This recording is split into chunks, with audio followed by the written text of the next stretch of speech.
Ladies and gentlemen, dear participants, it is an honor and indeed a pleasure to address such a distinguished gathering of friends of Ius Commune. As chairman of the board of the Ius Commune Research School, and on behalf of this board, in its new composition, formed by Linda Senden from Utrecht, Mieke Olaerts from Maastricht, Stefan Parmentier from Leuven, and Jitte Akkermans from Leuven as PhD representative, I warmly welcome you to the 25th conference, our yearly event, being a gathering of scientists and friends.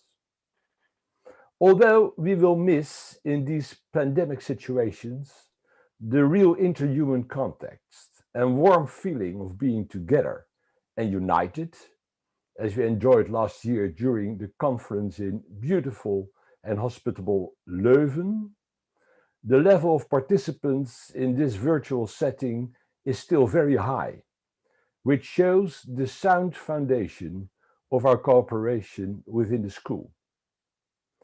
We have registered not less than 397 participants for the 2 days of the conference, which is, from our point of view, a tremendous score. A tremendous score was also booked when our PhD students recently graded the quality of the courses offered by the school. We, as a board, tend to think that the quality of the training activities within the school firmly contributes to the huge amount of successful completed PhD theses. Since 2020, the moment we formally started counting, 415 theses have been successfully defended within the Ius Commune Research School, and this is next to the huge output of other research activities within the school, a beautiful result. Before I will give the floor to the Dean of Maastricht faculty for his welcome address, Jan Smits, and the introduction of our keynote speakers, I would like to wholeheartedly thank our organizing dream team of our conferences, Marina Jordogne and Mario Mullers, who have worked day and night to shape and organize this year's conference in these difficult circumstances. Ladies and gentlemen, I wish you an inspiring and thought-provoking conference, and do hope that we will meet each other in near future in the flesh, but in any event on the 2021 conference to be held in Maastricht, assuming all bars and restaurants will be open then. Jan, may I virtually give the floor to you for your welcome address and as chair of the morning session of the conference. Thank you very much, Kit, for these words of welcome on behalf of the board of the Ius Commune Research School, and allow me to welcome everyone also on behalf of Maastricht University. Here in Maastricht, the sun is shining, and our faculty is happy and proud to host this 25th Ius Commune Conference. And we indeed, and our president already referred to this, we indeed do so under very special circumstances. We would have loved to host you in our beautiful city, enjoying each other's company over good academic debates, coffee, lunch and dinner, but we cannot do so. However, the good thing is that academic life continues also in times of Corona, and so does this Ius Commune Conference. And I should add that for me, it would have been unthinkable not to have the Ius Commune Conference this year, for two different reasons. First reason being that this is indeed one of the highlights of the academic year for all participating law faculties, both for the associated PhD researchers, but also for the senior staff working together in the various workshops that we have on offer. As the academic director of the research school, Professor Michael Faure, always tells the new members of the school, the annual conference is the opportunity for meeting your footnotes. A second reason why especially this year we do want to have the conference is because of the special occasion of its 25th anniversary. Exactly 25 years ago, indeed, the very first conference took place at the famous Priory of Korsendonk in Oud-Turnhout. It was then that with a very small group of colleagues from, at that time, only Leuven, Utrecht and Maastricht, we had this conference. I was there, and since then the school only grew, both in number of participants, but also in importance. And today and tomorrow we have, Kit already referred to this, almost 400 different participants. I must say that as a result of Corona, and that may be, well, also, I hesitate to say so, a small benefit of the current situation, is that the group is even more diverse than it usually is, with colleagues coming from almost all EU countries, but also from Bangladesh and South Africa, from Singapore and India, and from New York and Baton Rouge. So again, welcome to everyone and thank you for joining. And I'm also happy to see the deans of the participating law faculties of Utrecht, Leuven and Amsterdam, Professors Giesen, De Vroe and Nolkemper. This morning, dear colleagues, we're going to have our plenary session. And that's the only plenary session that we're having during these 2 days. I think it's a very attractive session we're going to have. We have here with us in our, well, Zoom panel, 3 highly distinguished speakers who all have in fact a close link to the Ius Commune Research School or to the themes that we discuss within the school. So I very much welcome Professor Josephine van Zeben, Dr. Catalina Goanta, and Professor Ralf Michaels. It's wonderful to have you here with us in Maastricht today. Before I'm going to introduce our first speaker, I have 2 technical remarks to make. First remark is that this is not a regular Zoom meeting, but it's a Zoom webinar. And anyone who would like to raise a question or make a comment can do so in the Q&A that you find somewhere on your screen, dependent on what type of machine, laptop or iPad or other machine you are using. But you will be able to find the Q&A somewhere on your screen. Just type in your question and we will take out some of these for the discussion that we're going to have later this morning. During the discussion, our tech team with Adrian in particular and Alex are going to let you into the panel so that you can also raise live questions. More about that somewhat later, but already for now, also during the talks by our distinguished speakers, do not hesitate to use the Q&A, type in questions, make comments, so please do so. That's my first technical remark. My second remark is about Twitter. We do have a hashtag for this conference, which is Ius Commune 2020. So if you are using Twitter, do not hesitate to share any thoughts that you have using that hashtag. Now, I think we are first going to have a look at our next vignette.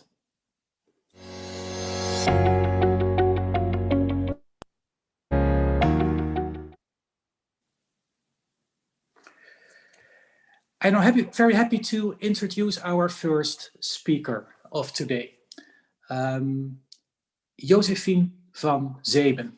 She is professor and chair of the law group at Wageningen University. Josephine has long been associated with the research school, defending her PhD at the Universiteit van Amsterdam in 2012 on a law and economics analysis of the EU emissions trading scheme. Before that, she attended University College Utrecht. She did an LLB on Scots law at the University of Edinburgh and an LLM at the Universiteit van Amsterdam. In the last 6 years, she was at the University of Oxford as a fellow in public law and EU law. Now, Josephine, and I'm really very happy that she is here with us this morning.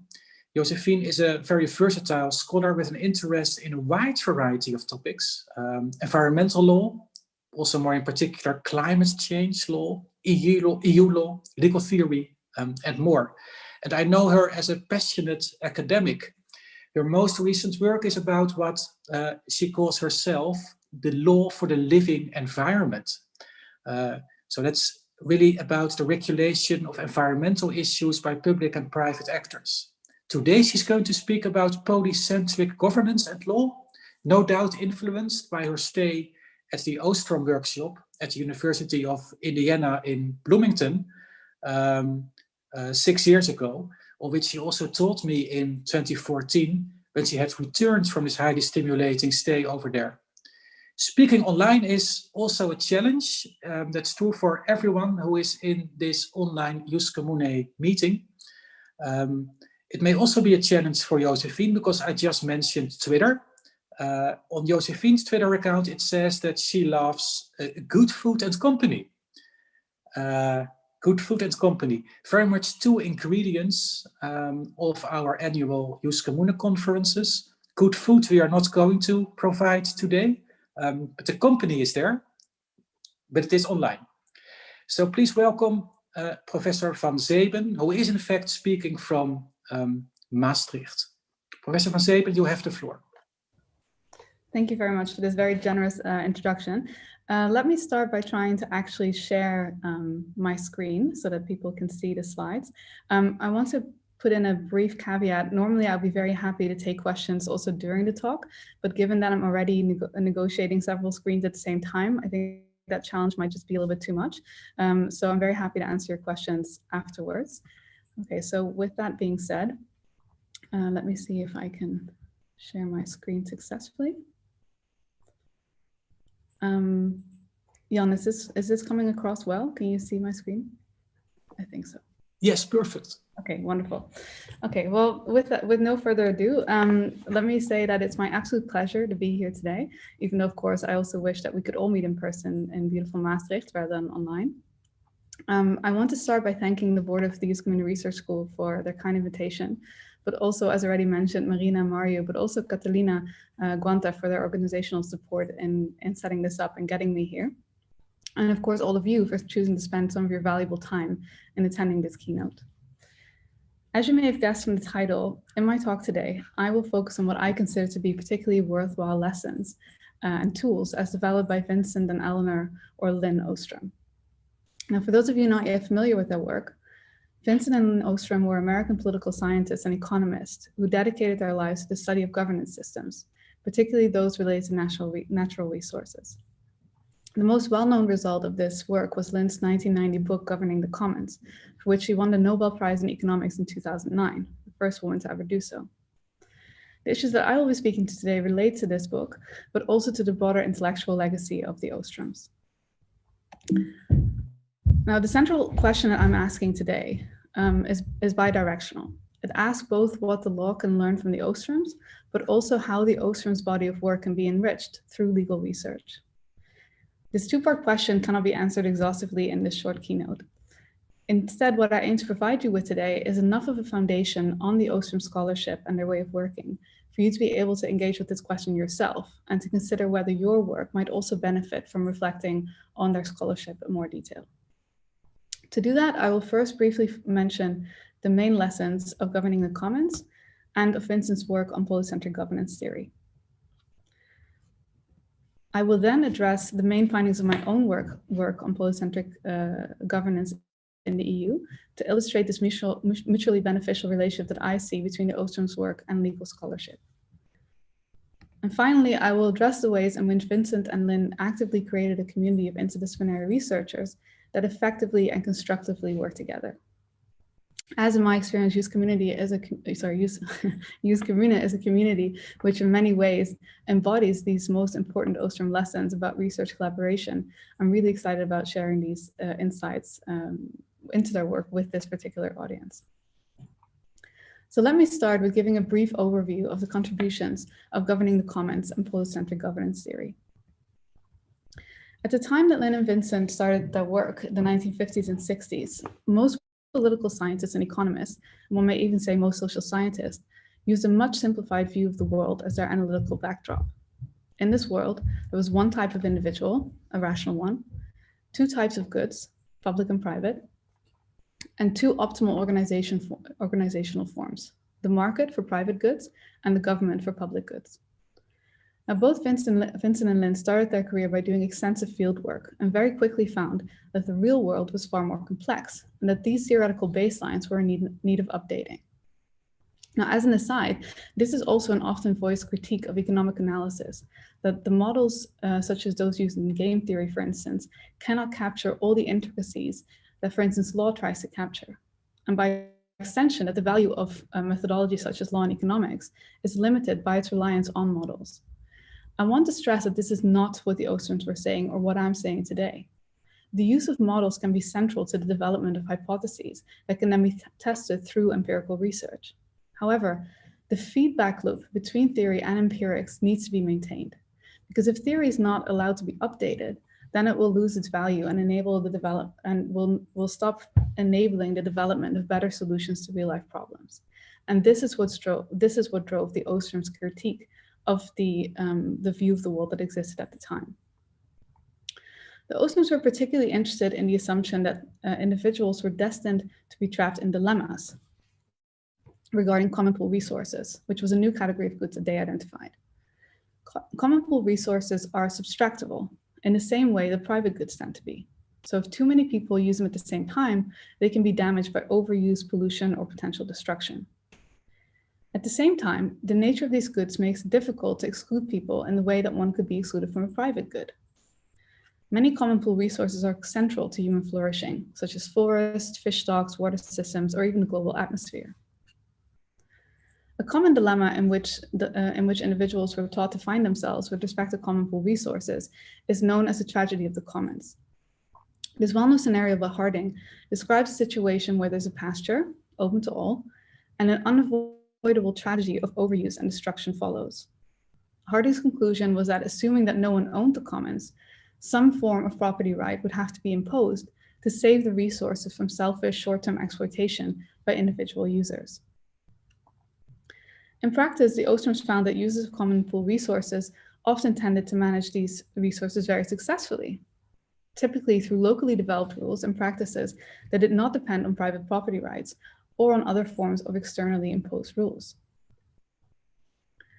Through their empirical work, the Oosterms identified 8 design principles shared by most successful common pool resource management systems. Now, against the rules of good PowerPoint etiquette, I've listed them here just for your reference. These design principles, developed through decades of field research, are synthesized in Lynn's book, Governing the Commons, and marked a real departure from the simplified world where helpless individuals appear trapped in dilemmas. So rather than assuming that only, and I quote, human beings external to those involved, such as scholars and public officials, are able to analyze the situation, ascertain why counterproductive outcomes are reached, and posit what changes in the rules in use will enable participants to improve their outcome, the Oosterms actually found that the momentum for change need not come from outside the situation, but instead could come from the self-reflection and creativity of those within a situation to restructure their own patterns of interaction. Experience taught the Oosterms that there were in fact many types of individuals, at least 4 types of goods, and at least 1 additional optimal organization form. Now, Lynn would not be very pleased with me for describing this additional organizational form, polycentricity, as optimal. One of the main lessons from her work was the fact that there are no panaceas and that we shouldn't strive for them. Instead, the benefits of a polycentric system stems from its ability to deal with complexity rather than rejecting it. So what then is polycentric governance? In 1961, Vincent Oostrom co-authored a paper with Charles Thibault and Robert Warren on the provision of public services in metropolitan areas. In many of these areas, there was a mix of public and private arrangements for service provision, which often overlapped or competed. This situation was perceived as chaotic and counterproductive, creating inefficiencies and lower quality services. Now, Oostrom, Thibault, and Warren studied several of these areas, specifically the Lakewood Plan in Los Angeles County, And they found that rather than being chaotic, these arrangements often did function as a system, a polycentric system, which they defined as follows. Polycentric connotes many centers of decision-making that are formally independent of each other. Whether they actually function independently or instead constitute an interdependent system of relations is an empirical question in particular cases. To the extent that they take each other into account in competitive relationships, enter into various contractual or cooperative undertakings, or have recourse to central mechanisms to resolve conflicts, the various political jurisdictions in a metropolitan area may function in a coherent manner with consistent and predictable patterns of interacting behavior. To the extent that this is so, they may be said to function as a system. Vincent went on to develop a complete theory of polycentric governance by incorporating a more normative element to this definition. The idea that self-governance should be the aim of polycentricity, not efficiency. However, this idea that polycentric systems are appealing because they are more efficient has been an incredibly stubborn legacy of the 1961 paper. By distinguishing between service provision, so the decision on how much to produce, to what standard and how, and service production, Ostrom, Thibault, and Warren found evidence that polycentric systems could be more efficient, or in any case, were not necessarily less efficient. Many scholars building on the Ostrom's work even today propose polycentric governance in the hope of finding a more efficient or effective mode of governance.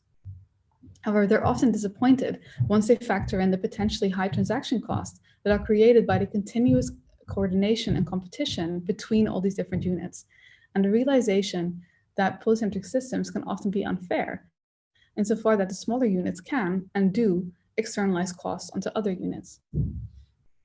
However, efficiency was never the main driver of Vincent's interest in polycentric systems. Vincent was fascinated by de Tocqueville's work on American society and his observation that early American society created constant opportunities for learning and active citizenship for its members, something which de Tocqueville described as the American public enterprise system and what Vincent tries to emulate in polycentric governance. Over the years, Vincent's work, including polycentricity, has positioned itself as an example of so-called public choice theory.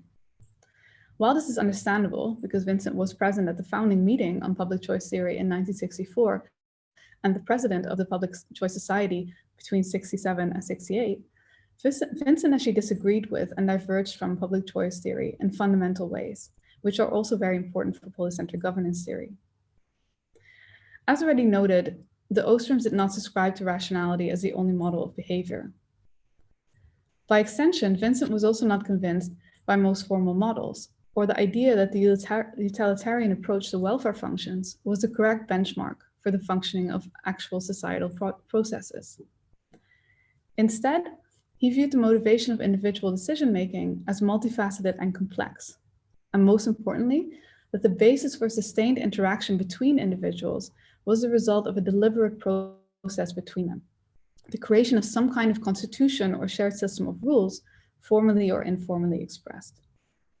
Nevertheless, the Ostrom's work in Bloomington has given rise to a school of thought in public choice theory that is called the Bloomington School of Institutional Analysis.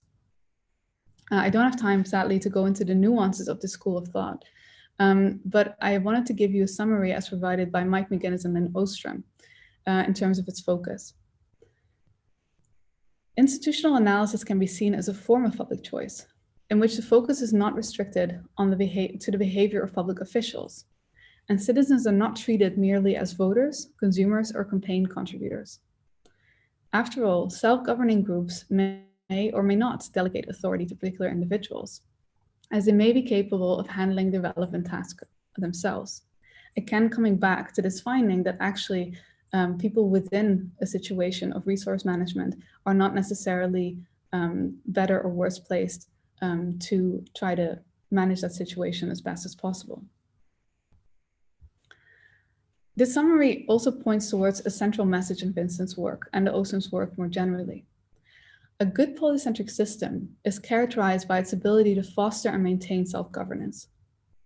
And in order for a polycentric system to be successful, individuals, the state and the market, but also society at large and the political and judicial system all have to be polycentric.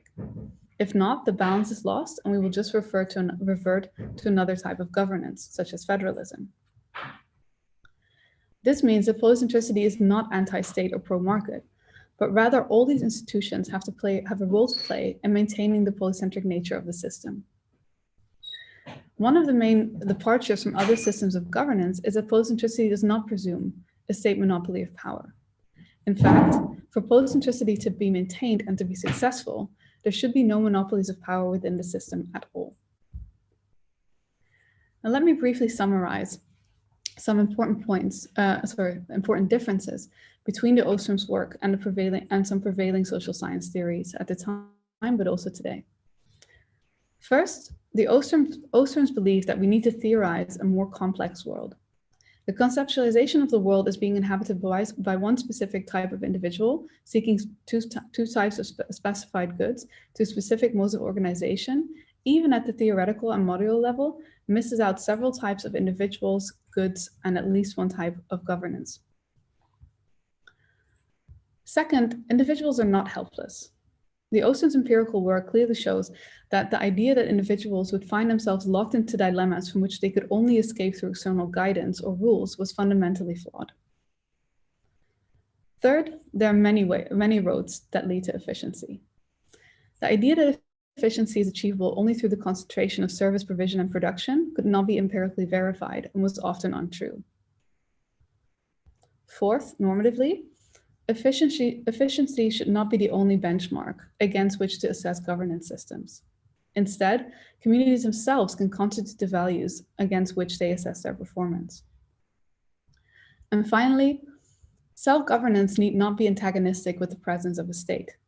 In fact, the state apparatus can play a vital role in facilitating self-governance in polycentric systems. Now, I appreciate that for many of you, the perspective that I've just presented may not be one that you often apply in your own work, or at least not in these terms, and that the relevance and applicability of this body of work to legal scholarship may remain vague. So let me therefore turn to my work on polycentricity in the EU to illustrate some ways in which I thought this was a useful approach to be taking.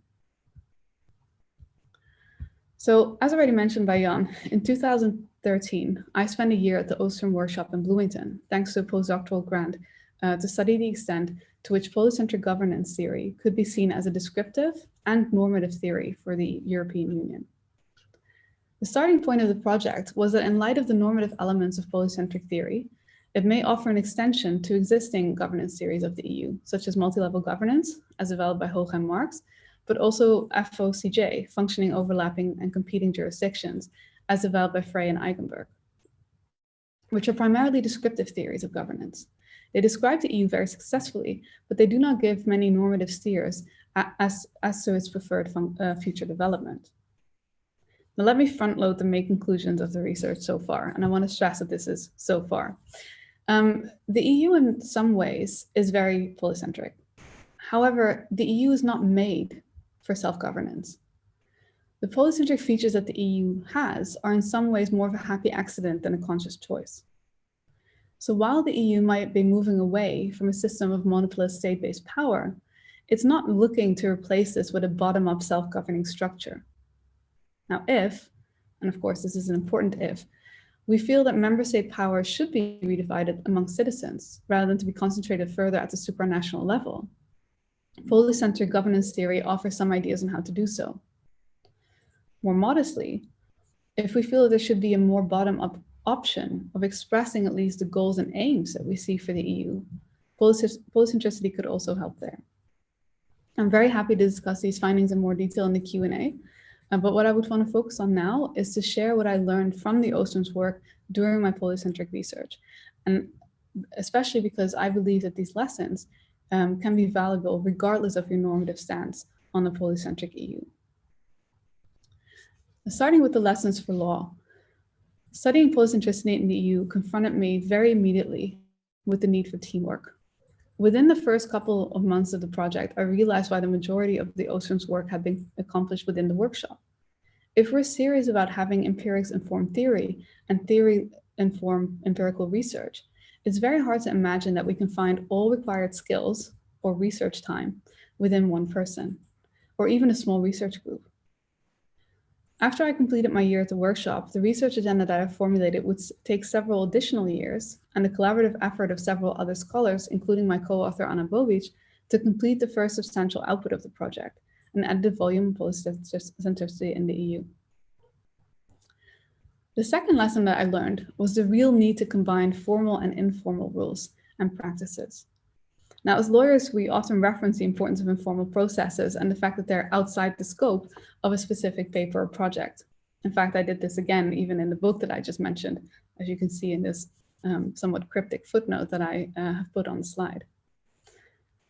However, polycentric research, also when approached from a legal perspective, is fundamentally incomplete without the incorporation of informal rules, which is something that I'm attempting to accommodate in my ongoing research on this topic.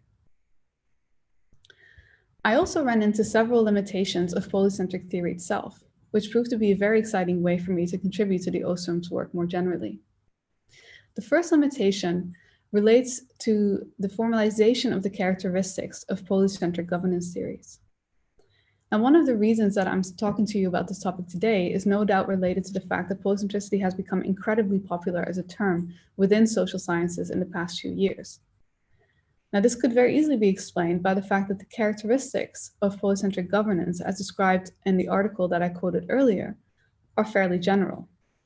Many of these characteristics, such as multiple centers of decision-making and competitive and collaborative relationships, are so generic that they could easily describe a whole number of governance systems. One of the initial challenges in the EU project was therefore to distill more specific attributes, which are the descriptive but not exclusive elements that characterize polycentric systems, as well as institutional essentials. These are specific conditions that allow for self-governance. And finally, prerequisites, factors that are preconditions for the institutional essentials to function properly. Now, of these three categories, two had already been recognized by other Ostrom scholars, such as Starko and Alicia. The specific contours of these categories, however, and the introduction of the prerequisites category are the result of a collaboration that I started after realizing that it takes a village to build a theory. A second aspect, which I'm currently working on, is the role of law in polycentric systems. Now, within legal scholarship, we have many theories that try to categorize the EU as a legal system. Polycentric governance theory is different in the perhaps obvious way that it's a governance theory, not a legal theory. But this is also immediately one of the aspects in which the Ostroms and their work can be enriched by legal scholarship. Since while the Ostroms reference the concept of rules and the rule of law very often in their work, a detailed conceptualization of these concepts is missing. Now, in the same way that legal scholarship gives an incomplete picture of reality when it fails to recognize informal processes and rules, polycentric theory without a conceptualization on the rule of law also remains incomplete. The Ostroms conceived of polycentricity as a democratic system based on the rule of law. However, neither of them are very well defined. So one of the current challenges that I see, building on what I said before, is to define the shared system of rules, which is the basis for any polycentric system. In addition, I'm trying to conceptualize what, within the EU as it stands, can be considered just self-governance. Which expressions of self-governance are encouraged and stimulated by the EU shared system of rules? In this question lies an immediate tension. The EU's vision of the citizen has often been characterized as an ordoliberal one, taking the citizen's functioning in a social market as a benchmark. Though this is in many ways compatible with Ostromian self-governance, it's a different starting point. The Ostroms valued self-governance as a means to accommodate differences between individuals and to allow for these differences to be expressed in a constructive way. Now, as mentioned before, the current version of the EU allows for this, but ultimately with an ordoliberal focus, leading to a different top-down version of norm creation within the EU. Finally, I want to flag what is perhaps my favorite puzzle within polycentric theory, the role of complexity. Polycentric systems are exceptionally complex, asking a great deal from individuals that do decide to engage in self-governance. And while Vincent was very optimistic about the potential of what he called self-enlightened individuals to engage with these challenges, His conceptualization of this individual and the tools that she would need remain rather vague and aspirational. I see a clear relationship here between complexity and law, which makes individual and collective learning such an important prerequisite for successful polycentric governance. Because how we embrace complexity methodologically, theoretically, and legally, while also being mindful of the fact that many individuals have adopted a strategy of willful and arguably rational ignorance related to the EU, is a question that I feel we really need to answer with some urgency.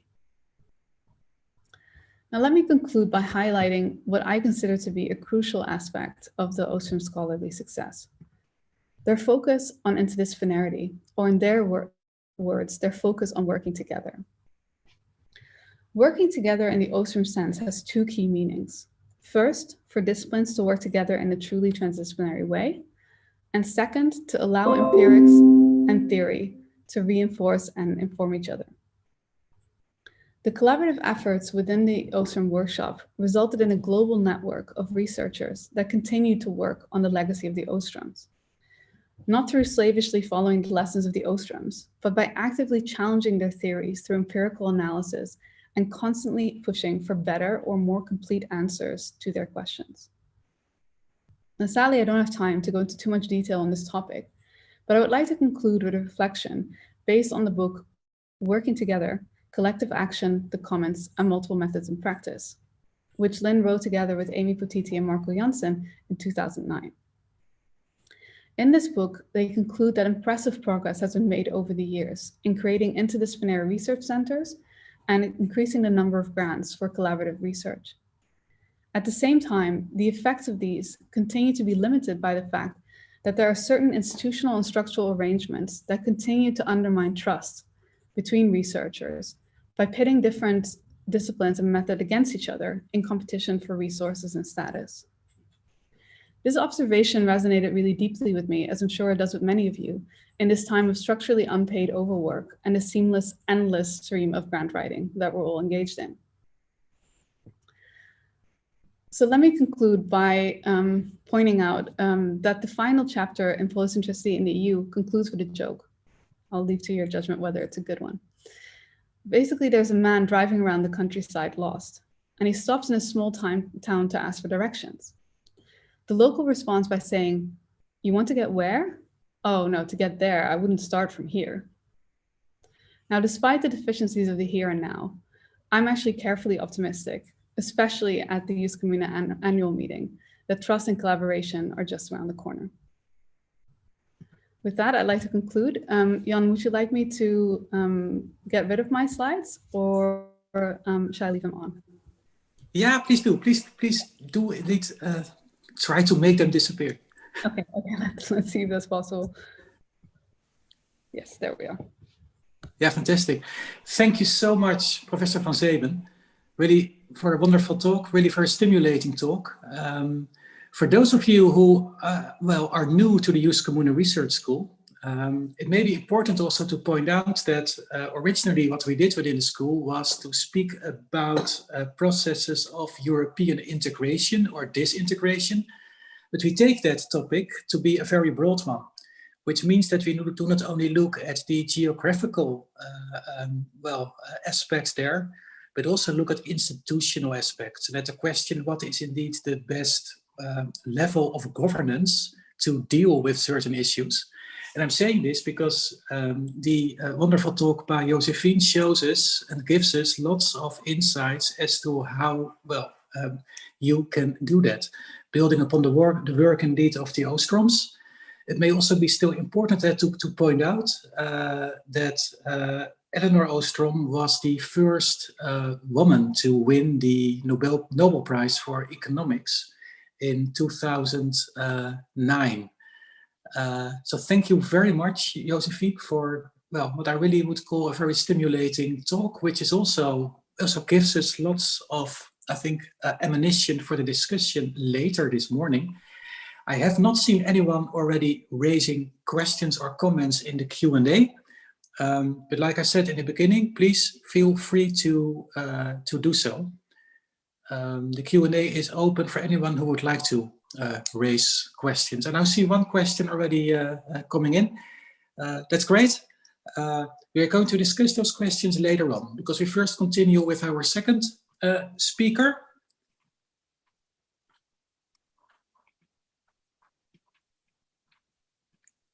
Which means we are going to look at another vignette first.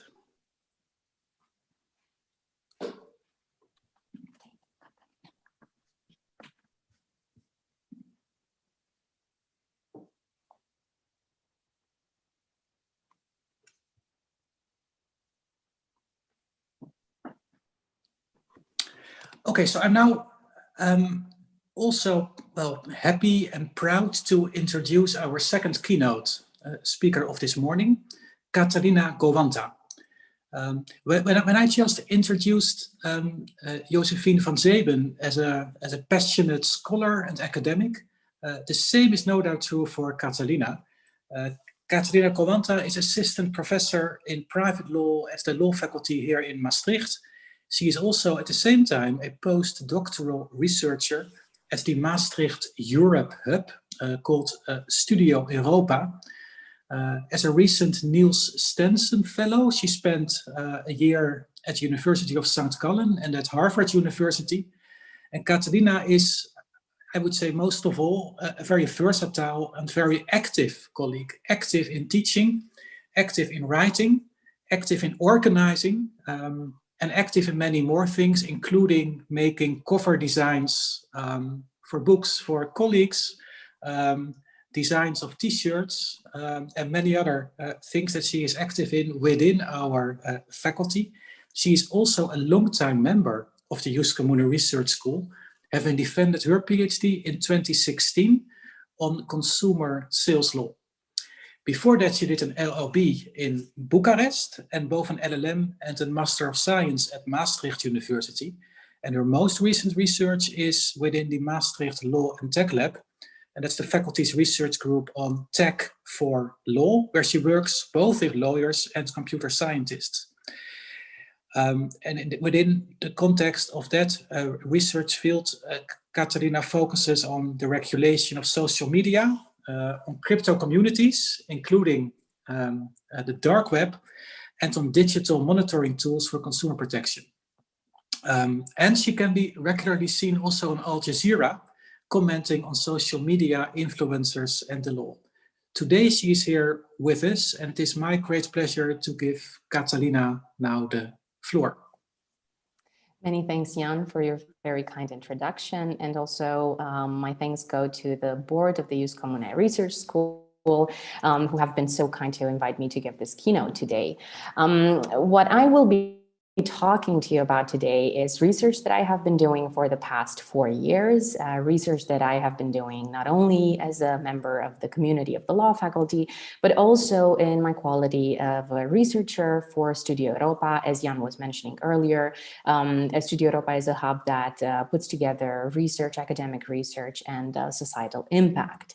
And what I would like to talk to you about today is a question that I have been really putting at the core of my research agenda, the idea of monetization. And when I speak about monetization, I will be referring to ways in which the regular individual can make money on the internet, and particularly on social media. Of course, given my background in consumer protection, I thought it would be very interesting to uncover the issues and the potential dangers that loom at the intersection of consumer protection and social media. And this is the journey that I would like to take you on today. I will do so in 4 acts. First of all, I will start by letting you know a little bit about the history of internet monetization, not from the perspective of how companies have managed to make empires and build empires on making money on the internet, but how has the small scale entrepreneur, the individual, how have they fared? I will then go and zoom into social media in itself and speak about monetization monetized content and how that looks like. Get ready for a lot of examples and a lot of illustrations, which I hope are going to be useful for you, not only in your professional life, but also in your personal life. Then I will just look into content regulation from the perspective of consumer protection. And I will conclude with giving you 3 examples of projects, interdisciplinary projects, that I find reveal the many facets of the issues that are posed by the monetization of content on social media. As I mentioned, let me start with a brief history. And for me, this line of thought has brought me back to a book that I really like, I really appreciated, a book by Michael Sandel, published in 2013. At the time when Michael Sandel was mentioning, there are some things money can't buy, but these days, not many. Well, if that was true in 2013, you can imagine that there might even be less things that money can't buy in 2020. And to further illustrate the idea of a moral limitation of what markets can make available to consumers, Michael Sandel uses this very interesting example of a couple who auctioned the naming rights for their child on eBay. And this is an example of how an individual could make money outside of the very typical realm of e-commerce back in 2001, if you see when this article dates from. Of course, this type of news has raised a lot of brows. It has really created a lot of questions about the moral limits of contracts, but it's not the only example that showed this very, very adamant desire of the regular individual to use the internet as a way to reach revenue. Another example, which is one of my favorites, is this fine gentleman right here, HostGator.com, who in 2013 was making the news around the internet because of the fact that he had been hired by different internet companies, and fortunately not the most, let's say, savory internet companies, but rather porn websites, to really tattoo the logos and the websites of these companies on his actual skin. So here we can see that the object of this contract was literally the human body, and the way in which this gentleman became a billboard for advertising. Just to take you through these ideas of how monetization has shifted a long time. So of course, we were talking about eBay earlier, the idea of e-commerce. It so happens that actually at the end of the 70s, the first e-commerce transaction was concluded between computer scientists from the East Coast and the West Coast. And it consisted of a sale of marijuana. But e-commerce is something that we're all very familiar with today, especially during the pandemic. E-commerce has become incredibly prevalent and pervasive in our daily lives. So it's a business model that really takes small entrepreneurs and allows them to be sellers and allows consumers to get goods and sometimes even services from them. Then later on, we saw a shift towards the sharing economy, where labor became an object of contract. Labor became something that individuals could monetize, whether labor physically in terms of driving cars or creating all the prerequisites for having a successful small-scale bed and breakfast, or any other type of labor. This is where we can see that individuals manage to use the internet to facilitate their availability and benefit from the gig economy that unfolded afterwards. Now, gradually, and this is going to be my main goal of unveiling this for you today, gradually, we have been moving into this content creation economy, where you see that the regular individual grabs a camera, grabs a phone, gets on YouTube, gets on Twitch, a platform with which maybe some of you who are familiar with gaming, or perhaps who have children who are familiar with gaming, will be very familiar with. There are many. Catalina, yes? can I just briefly interrupt you? Yes. Because you are using slides, no? Yes. Are they not because they are shared? not. Yeah, because they are not visible at the moment. So perhaps it would be good to see. Yes, of course. I know. I thought I was. I thought I was sharing the slides. Yeah, sorry for interrupting. Sorry, no, of course. No, sorry about that. So, well, let me just go back because I wanted to show you at least this fine gentleman. So thank you, Jan, for mentioning this. So I wanted to show you at least this fine gentleman who was basically the HostGator.com, the man who was selling his face space, so to put it.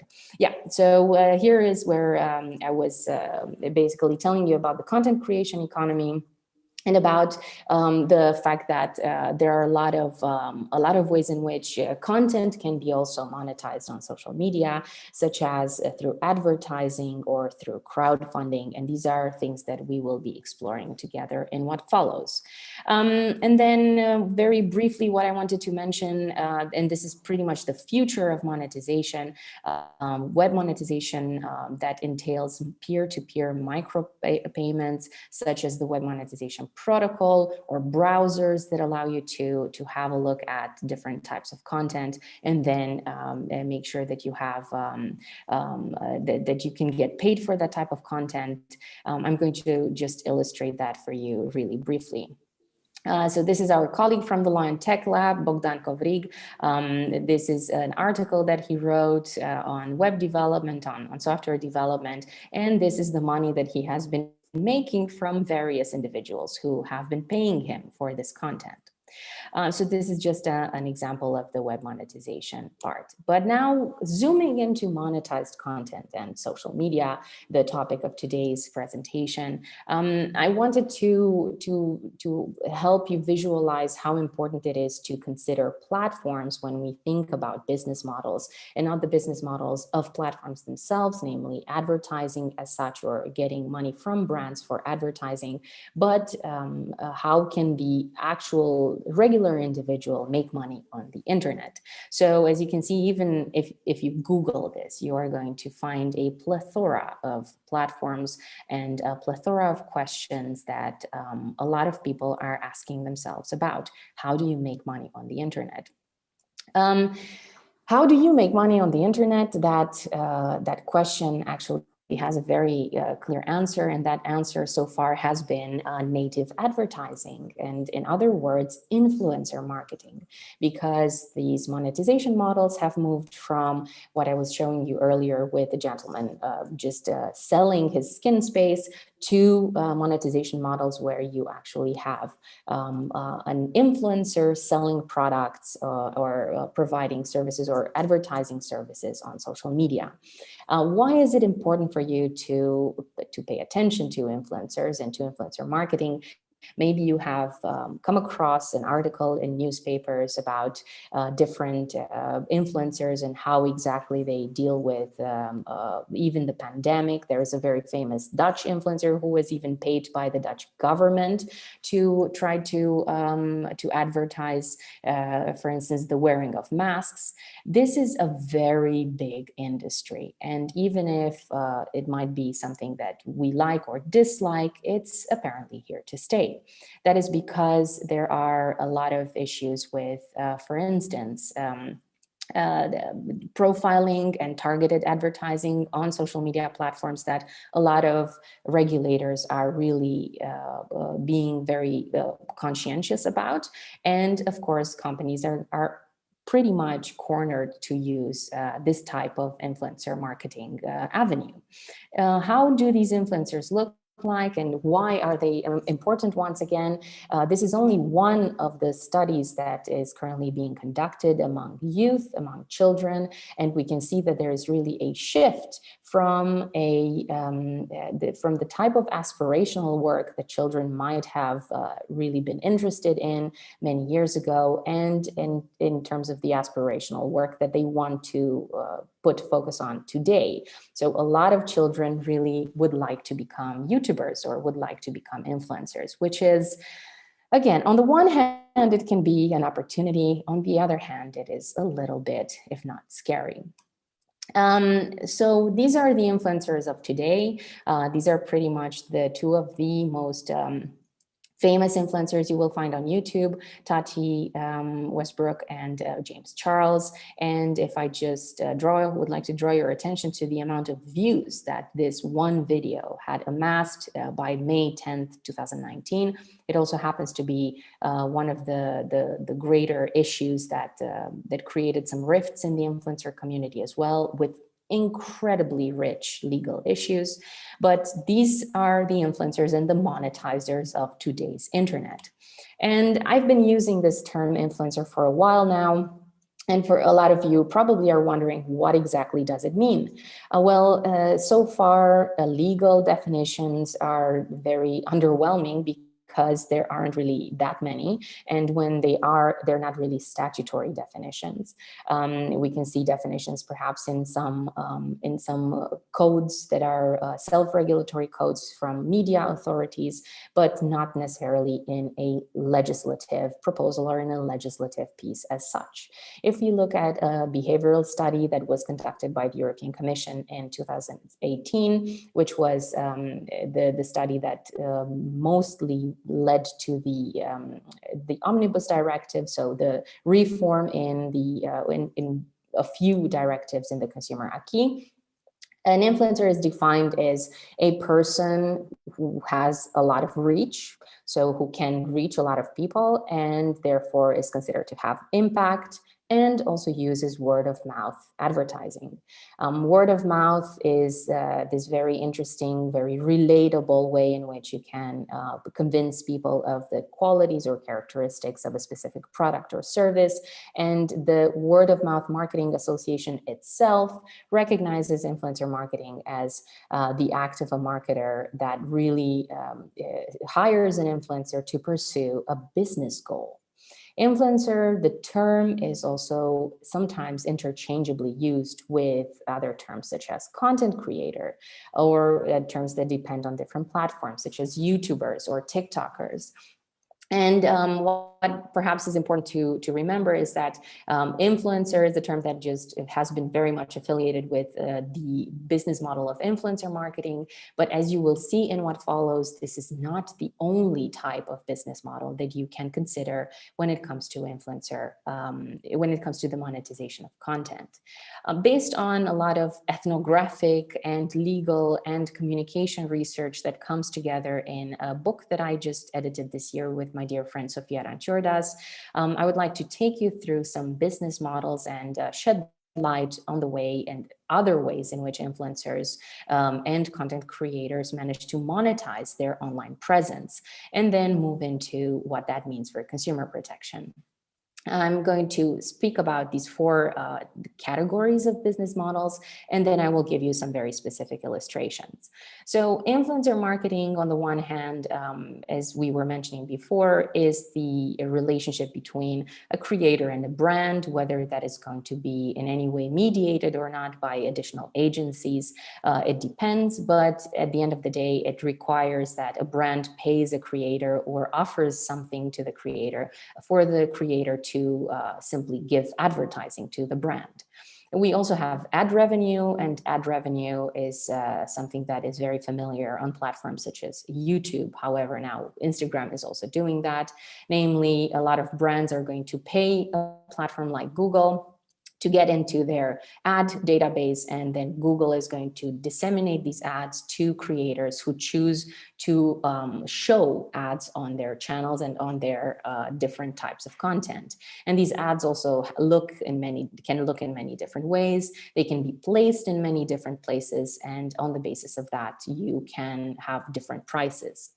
A third type of way in which you can monetize content on the internet is through a model that entails a relationship between different peers, but again, it's a mediated relationship. So you have services and platforms that will offer creators the possibility to benefit from subscriptions that are paid by users, different tokens, meaning some sort of gamified way of getting a currency that you can use in different situations, or even can get money in a more direct way, not necessarily for content, but for a specific person. And last but not least, there's also the possibility of selling merchandise. Direct selling in this situation depicts the idea that a creator is going to be a direct seller, meaning that they will get engaged in a contract of sale with users. So it doesn't mean the door-to-door step or the doorstep selling, but this is once more a relationship that is mediated between the creator and the user. Just a few examples. I'm just going to give you the example of the barter here. So on the left side of the screen, you can see that influencer marketing entails not only the payment of an influencer, the direct payment, but it can also entail the offering of services. And this was a case that was also investigated by the Italian authority for competition, because Alitalia, in this situation with this print screen right here from, I believe, 2018, this is a case where a mega influencer from Italy had concluded a contract with Alitalia, whereby in the process of monetizing her own wedding, then she actually did a lot of advertising for Alitalia, who pretty much was chartered to bring all of her wedding guests to a specific island in Italy. So this was an investigation by the Italian Competition Authority, as I mentioned, because there was no disclosure of the publicity, and that was considered by the Competition Authority an unfair commercial practice. But this is how it looks like if you go on Instagram. This is a print screen from Instagram. If you look at Instagram, this is how it looks like, and you can see that there is only one way of determining that this is publicity, by looking at the hashtag where it says supplied by Alitalia. And then it is for the consumer to determine whether that is publicity or not. Very briefly, just to show you here, you can see that this is an ad on a video by the creator called Lovely Peaches, and she chose to have two ads. She also has a skip ad button. So all of these aspects are going to affect the amount of money that she can make on YouTube by simply generating views and then charging every single view, charging prices for the showing or the displaying of an ad. Crowdfunding, tokenization, and subscription. There are many other services which I'm not going to go into that much, but the menu is quite vast, and also the platforms offering these opportunities are also quite vast, and they are growing in numbers as well. This is, for instance, Patreon, a place where you can simply go and support anyone. Even a PhD student could actually make an account there, and you could just get support for creating a PhD. Now, just to round this up a little bit from a theoretical perspective, what we have seen here in these examples that I wanted to give you, also the business models, are examples of monetized content. And in a nutshell, the moment when this content is monetized, the moment when this content becomes in any way advertising, this has a role of being commercial speech. So one of the main messages I have here today is the fact that this process of monetization is fundamentally changing the dynamics around speech on social media. Jack Balkin from the Yale Information Society Project has a wonderful article from 2018 in which he calls speech a triangle, because it involves the three main stakeholders: nation states, companies, and users. And under companies, he means platforms. However, when we look at the current state of social media today, in 2020, we see that this dynamic has changed quite considerably. And that is because monetization has been creating a lot of new financial incentives for individuals to participate in social networks. And perhaps a very important thing to remember is that when we go on social media, it's no longer a space where we have our personal speech, where we interact with our friends, with our family, with very distant relatives from other continents, distant friends from other continents.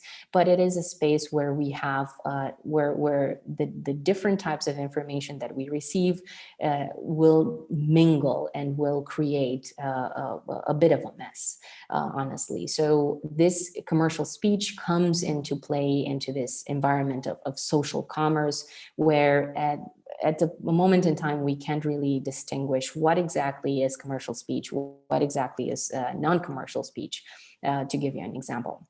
So apart from the fact that monetization is turning people into advertising banners, and we have seen that this is something that can happen quite directly by influencers becoming endorsers of different brands, it can also happen indirectly. And Paolo Cirio, who is a regulatory artist from Italy, he has been very kind to create a wonderful project based on the book that I shared with you earlier. He created an art exhibition whereby he himself looked through different influencers and then made wonderful posters to display and to zoom into the categories of influencers and their characteristics. What exactly did he mean with this metaphor of the attention economy? Social media becomes a space where anyone who monetizes their brand, their personal branding, has incentives that are fundamentally economic at the end of the day to grow. And that can include artists, but it can also include academics who I fundamentally believe are on their way to becoming influencers as well. And most importantly, it can also include politicians. And I think for all of you who are interested in the topic of disinformation, I think 2020 also marks a very visible shift from what we had seen in 2016 with the electoral news from the United States in terms of foreign interests trying to take social media over and manipulating people. Now we see on the basis of the research that has been done by René Di Resta and Alex Stamos from the Stanford Internet Observatory that influencers are coming in front and center and have come in front and center for the elections that happened a few weeks ago in the United States. And that is a very, very important aspect to consider in the light of what I was mentioning earlier, the idea of monetizing brand identity. But that is not my focus, political speech. My focus is on consumer law, and very briefly to take you through the ideas of how consumer law can limit platform self-governance. So when we look at advertising law, that, for instance, that can come from consumer protection. In Europe, we're speaking about unfair commercial practices. In the United States, we can speak about the Federal Trade Commission's endorsement guidelines. We see that there is one pretty general direction, which is that disclosures need to be made, need to be applied to social media advertising, even by these creators who monetize their content. There are also a lot of avenues in consumer protection in the European Union to pursue this need for disclosures.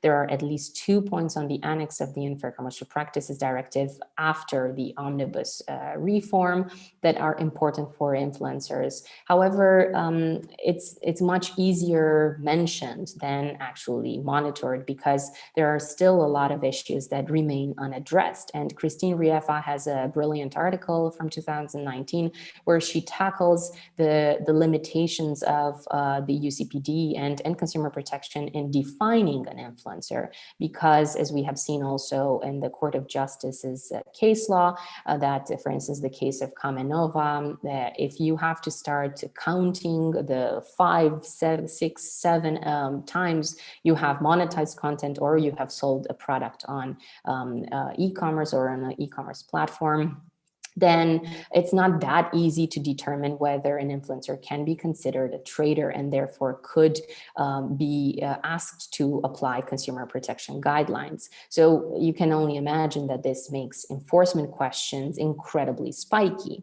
What is important, and this is what I would like to go into in what follows, what is important is to also consider the viewpoint of social media platforms, because they are the ones who can shed light on the idea of disclosing advertising, because bottom line, the issue is otherwise consumers might be manipulated. If you have someone in front of you who claims to be doing an honest review and asks you to buy a product, when in fact they're paid to do that, that's a problem. So this is the main issue why consumer protection needs to come into play.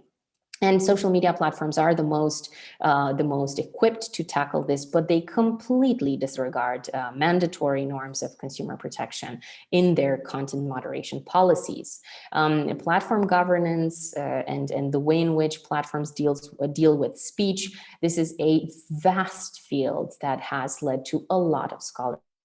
I'm just going to mention Tarleton Gillespie's work and Kate Klonick's work on speech and, for instance, content moderation. But what we also see is that on the basis of the actionable content on platforms, you can see that consumer protection is really not a priority. So by actionable content, I mean content that any kind of individual can report on a social media platform. And in principle, platforms are going to allow for users to report illegal content because of compliance requests. However, it seems that consumer protection is not that strong of a self-governance priority. Of course, this leads us to some other thoughts about the nature of consumer protection in this day and age, and how the obligations that might stem from this field of law are only one part of a lot of other obligations that will affect perhaps the cohesion and the internal cohesion and also the effectiveness of law as a system. So if we look at advertising, we see that it's really a mix. It's a thematic field of regulation that puts together consumer protection, puts together media law, and more recently also data protection.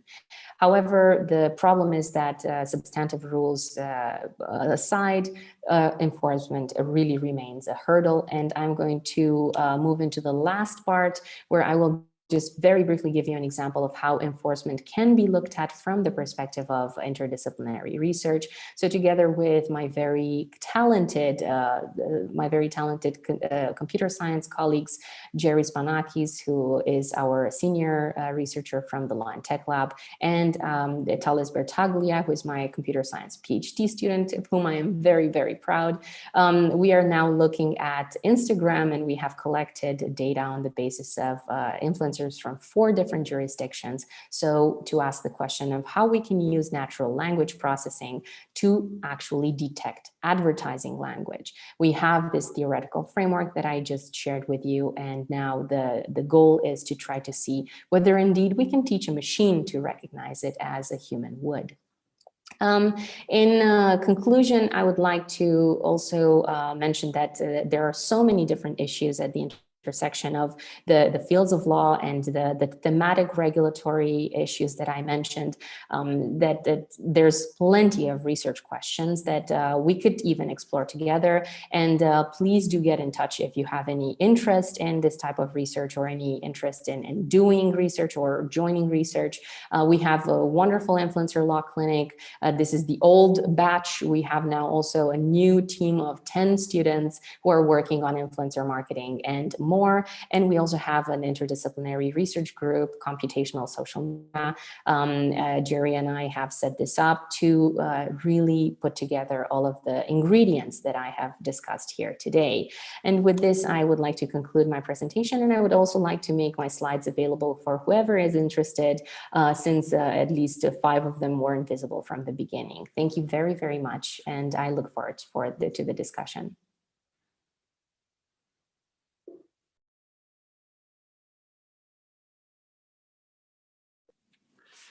Thank you so much, Catalina, for another stimulating and also very informative talk. I don't think there are too many people who know a lot in this audience about the topics that you are working on. So also in that respect, it's really great to hear. Also very nicely fitting with the Ius Commune themes that we have on the agenda by connecting it also to consumer law and other topics. So thank you very much for this. And I was also very happy to hear that you also see academics as influencers. I think we may still need to work on that a bit more in the coming time. But thank you very much for this wonderful talk. I've also seen that quite a few colleagues have been raising questions in the Q&A. So thank you very much for that. We're going to return to that later on after the third speaker of this morning. There's still one thing I would like to add to this, and this is that you can all, as it is called, upvote upvote questions, which means that if you would use the little thumbs up, we can see which questions are seen as the more important ones. So I also invite everyone to make use of the thumbs up option, so that we can identify which questions we really would like to pose to our distinguished speakers of this morning somewhat later. Now, thank you again, Catalina. We now continue with our third speaker of this morning. And I really have now the great pleasure to introduce Professor Ralf Michaels. And that's also a special privilege. I think I first met Ralf almost 20 years ago when he worked as a research fellow at the Max Planck Institute for Comparative and Private International Law in Hamburg. And our paths crossed many times since then, in the pre-corona era, so to say, but never in Maastricht. Now he's here with us in Maastricht. He does not really need an introduction because I take it that his work is well known to everyone who is watching this webinar. At present, Professor Michaels is director at the Max Planck Institute in Hamburg, the institute I just mentioned, having moved back to Europe last year after a long time in the United States at the Duke University School of Law. Professor Michaels is also professor of law at Hamburg University and global law professor at Queen Mary University of London, an expert in comparative law and conflict of laws with a focus on the role of domestic courts in globalization, the role of conflict of laws as a theory of global legal fragmentation, and the status and relevance of law beyond the state. Those are just three topics on which he has also written a lot. Unlike Josephine and Catalina, he is not a member of the Ius Commune Research School. I guess if he wants to join, I'm sure the board will issue an invitation to him. But for now, I am very happy to give the floor to Professor Michaels, and I welcome him very much to this Ius Commune Conference. Ralf, you have the floor. Thank you so much, Jan, and good morning, everyone. It is indeed true that I had hoped to start my presentation by saying how fondly I remembered my last visit to Maastricht. And then I looked back through my CV and couldn't find it. And indeed, it turns out that the talk that I recalled I gave in Maastricht, I must have given somewhere else.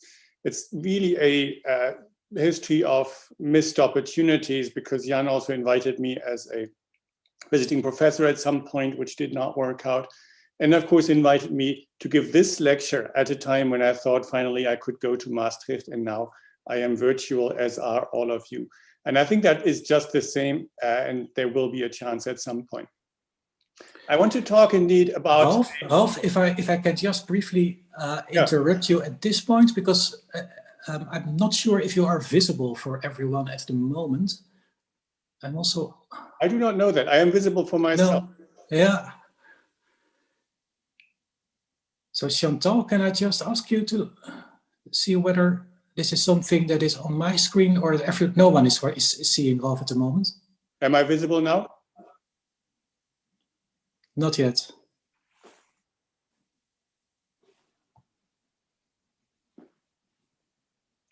Yes, when you speak, I read here. I try to speak, and I... Okay, great. Yeah. It's good if I'm not visible, because I just see that my hair looks rather eccentric. No, okay, please go ahead. The little that is left. Good. Now I'm visible, now I'm audible, and now I don't want to be visible again, because I'll start what I want to talk about. I mainly want to talk about the fact that most of you who are doing comparative law are doing comparative law wrong. By which I mean you do what my co-invited fellow at Maastricht does, namely Jaco Husa. This is a tweet. It's lovely to start a presentation with a tweet. Recent tweet by Jaco Husa. I'm happy that, I can't do the Finnish accent with it, I can only do the German accent. I'm happy that the old connection between comparative law and international private law has faded. This seems to amaze some colleagues, but it's simple. As a comparatist, I embrace pluralism of laws, whereas international private law sees plurality of laws as a problem that needs to be solved. I looked through the program, and indeed, I think, but for one scholar all of the presentations, and there are many and they look promising and exciting, none actually addresses private international law. So there seems to be a way in which indeed private international law and comparative law have parted ways. I think that that is a bad sign. It's a bad sign. It would be a bad sign for private international law, but that's not my interest at the moment. I would say it is a bad sign for comparative law. What I want to introduce to you is not to revive the well-known connections between private international law and comparative law. No, I want to suggest that private international law is comparative law. It is comparative law of a superior kind, and that means you ignore it at your own peril. I want to do that if I find the time in 4 steps. The first step tries to introduce the 2 disciplines very, very briefly. The second step, also preliminary, spends some time on relations that have been discussed so far. The third is really where I want to spend most of my time. I want to talk through between 2 and 4 case studies, depending on what time allows, to try to suggest at least, as briefly as I can in this presentation, why private international law is comparative law and why it is superior comparative law. And I want to then end with some rather non-committal conclusions. I think the main weight of this is really going to be in the case studies, and I hope they become as clear as they can without having been able to provide you with assigned readings, because I have no jurisdiction over you. I have no jurisdiction over you in part because I'm not a member of the Ius Commune School, so there is the threat if ever I was indeed offered such a membership. So what about the disciplines of comparative law and private international law? Just very briefly, what do we do in comparative law? Essentially, I would say we do one of 3 things typically. The first is legal comparison. That is, we somehow juxtapose legal systems that we conceive to be separate, and we assess the similarities and differences. That is, we recognize similarities and differences, we explain them, where they come from, and sometimes we evaluate them. That is to say, we determine which of the laws that we find is the better law. And this is in a 10-second version what we frequently do in comparative law. Sometimes, of course, we use comparative law in order to unify the law, but that is already a function further from comparative law. It's not comparative law itself. The second strand of comparative law concerns the interrelations between legal systems, mostly in the area of legal transplants. We look at interactions and influences between legal orders, the way in which institutions or indeed whole legal systems are transplanted or copied from one system to another. And the third one I call here somewhat imprecisely legal globalization, but which I take to mean transnational law, indeed in memory of an article that I published in the Maastricht Journal on transnationalizing comparative law. The more general idea that comparative law is no longer the juxtaposition of legal systems and no longer the interrelation, but a general understanding of the plural law that we're confronted with under conditions of globalization. I take it by and large, we can say that these are the topics of comparative law. The mere understanding and knowledge of foreign law is not comparative law. Unification is not comparative law. Comparative law has to have some kind of plurality of laws. And in that sense, Jaco, of course, is correct. The same, of course, is true for private international law, because contrary to what Jaco says, private international law also depends, of course, on a plurality of laws. If we had no plurality of laws, we would have no private international law. We would not have no need to mediate between legal orders. What do we do in private international law? Typically, we understand private international law to be a technique or a doctrine, if you want, or a bunch of doctrines to resolve the 3 areas traditionally understood to be parts of private international law. That is, first, the jurisdiction of courts. Second, the question of applicable law. Sometimes only that second part is called private international law. And thirdly, the enforcement of foreign judgments. In other words, the question to what extent the decisions of the authorities, typically the courts of one state, can be recognized and enforced. In other words, have legal power in a second state. That's very technical. It's difficult. It is considered boring by some. Maybe it is boring because it is so difficult in the way in which 3-year-olds indeed say something is boring when they mean this is too hard for me. But indeed, private international law has long been a technical discipline, and in that sense, quite different from comparative law. We have a revival, I would say, recently in private international law, attempts to conceptualize private international law as something like a theory. That is a theoretical, philosophical, if you want, approach to the interrelation between different legal systems, and or what we've called in an earlier publication a style or maybe an attitude. That is an openness to the other that we have in the law that we don't have typically in domestic law, and not necessarily, at least not in the same way in comparative law. As I said, I'm just introducing this here because I am not trying to suggest what private international law could become. I'm trying to suggest what it already is, which is comparative law, and how that enriches comparative law. And in that, I indeed want to focus on the first part, the technique, because I want to claim that the actual technique of private international law, jurisdiction, applicable law, and enforcement of judgments is, if you want, applied comparative law.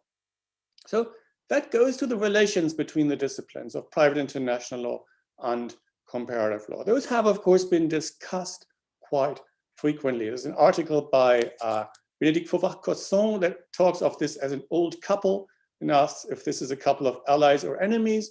And there is an even older publication by Rabe that sets up 3 traditional relations. The allies function is an old one. Of course, my own institute has both comparative and private international law in its title, although this is called wrongly, I would say, international private law, the same term that Jaco uses.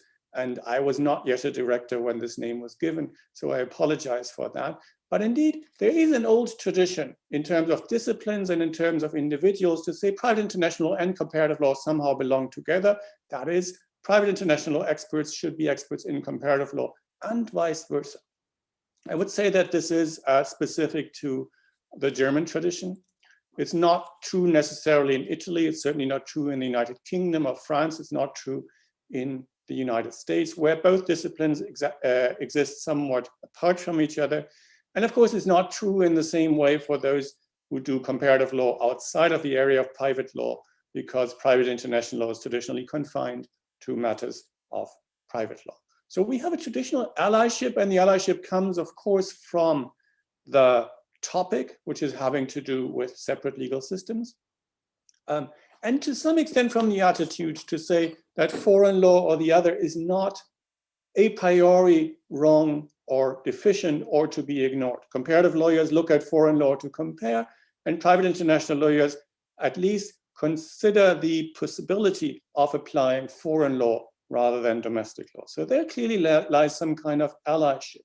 Otherwise, of course, the enmity that Jaco describes exists there as well. The first maybe in the different attitudes that Jaco himself expresses, to say as a comparatist, he embraces pluralism, and international private law, as he calls it, sees plurality of laws as a problem. I do not think that this is a completely accurate distinction. I would say that many comparative lawyers have emphasized similarity rather than difference, and in that sense, rather a higher unity than the pluralism that Jaco endorses. And I would say, on the other hand, that private international lawyers do not necessarily view plurality laws as a problem to be overcome, but sometimes indeed endorse the plurality itself. But I think indeed it is the case that comparative lawyers take difference and pluralism as a situation that is accepted, and private international lawyers see it as something that they have to somehow resolve, somehow deal with. I will say later that that may be one of the advantages indeed that private international law has over comparative law. The second may be the different goals indeed.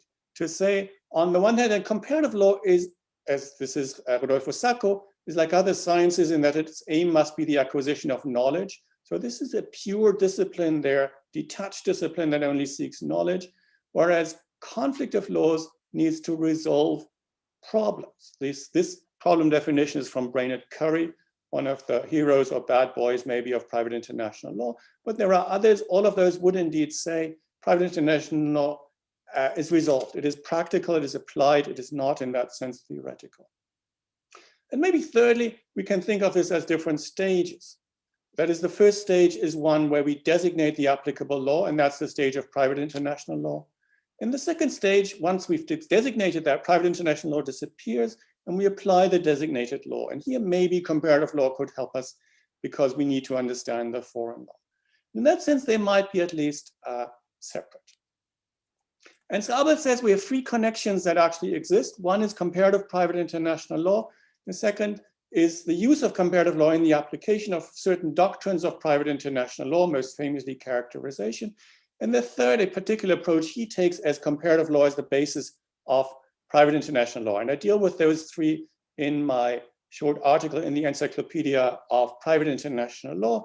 I want to suggest a fourth relation, as I said, and that is the idea of comparative law as private international law. It is to suggest, this is actually wrongly spelled, to say private international law itself acts as private international law.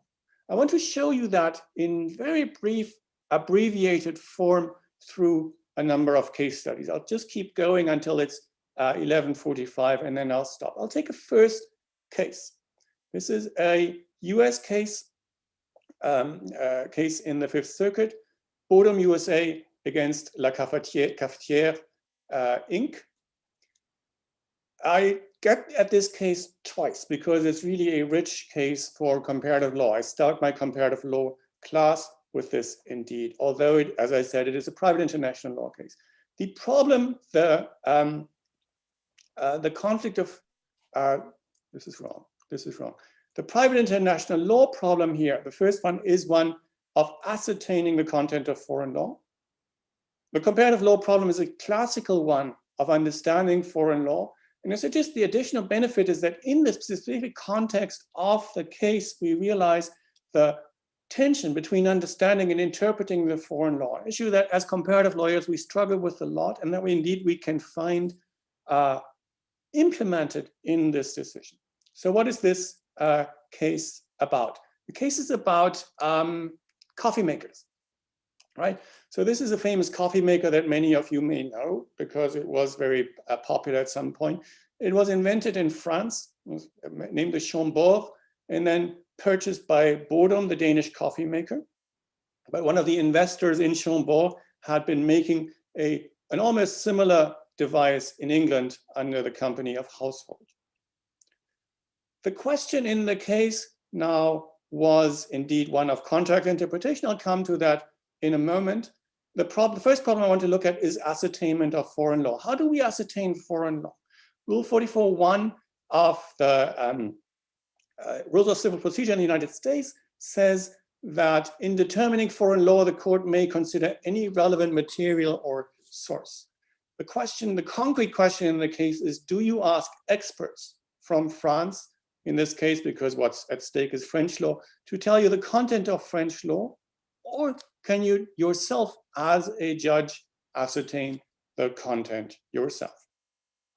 The typical way is to get in experts. That is very profitable for foreign lawyers. Some of you may have already provided such expert opinions in which you write in elaborate terms what you find in books about your own legal system, and then talk about that orally because of odd rules on procedure in US or English law indeed. In this case, Judge Posner, because he's one of those, says that's not what we should do. We'll get to that in a moment. Here's a specific definition from a famous private international law, Werner Goldschmidt, who says, indeed, we assess the foreign content of law like a photographer. Goldschmidt says in our own law, we are architects, we build the law as judges. In dealing with foreign law, we function as mere photographers. In private international law, we sometimes treat that as the question of whether foreign law is law or fact. Here's a quip, famous quip: English law is law, foreign law is fact, and international law is fiction. It's not what we're dealing with. The question of whether foreign law is law or fact is actually badly put, because what matters is how we deal with it from a procedural perspective. And The question specifically is, how do we prove it? Do we need sources like foreign experts, or can we assess the content of the foreign law ourselves? Famous Judge Posner, not someone to shy away from difficult decisions or not someone who lacks confidence in anything, says, of course, I can understand French law myself. Judges are experts on law, he says. And as comparative lawyers, you already spot the mistake, because an expert on US law is not an expert on French law. But you will probably agree with his last statement here. Our linguistic provincialism, i.e. we only speak English, does not excuse intellectual provincialism. He says that as a private international law judge, he could also say that as a comparative lawyer. So Posner says this is easy. We get a bunch of books in law review, articles, do our magic, and then we know the content of French law. Judge Wood, same court, holds against that. She says exercises in comparative law are notoriously difficult because the US reader is likely to miss nuances in the foreign law, to fail to appreciate the way in which one branch of the other country's law interacts with another, or to assume erroneously that the foreign law mirrors US law when it does not. In other words, she also expresses something that we're familiar with as comparative lawyers, to say it's not so easy to just look at a foreign statute or even to read a foreign book, because there's a lot that's behind it.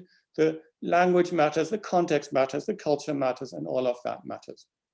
And so on that purpose, they are in some disagreement on the content of the case. In fact, they are in agreement.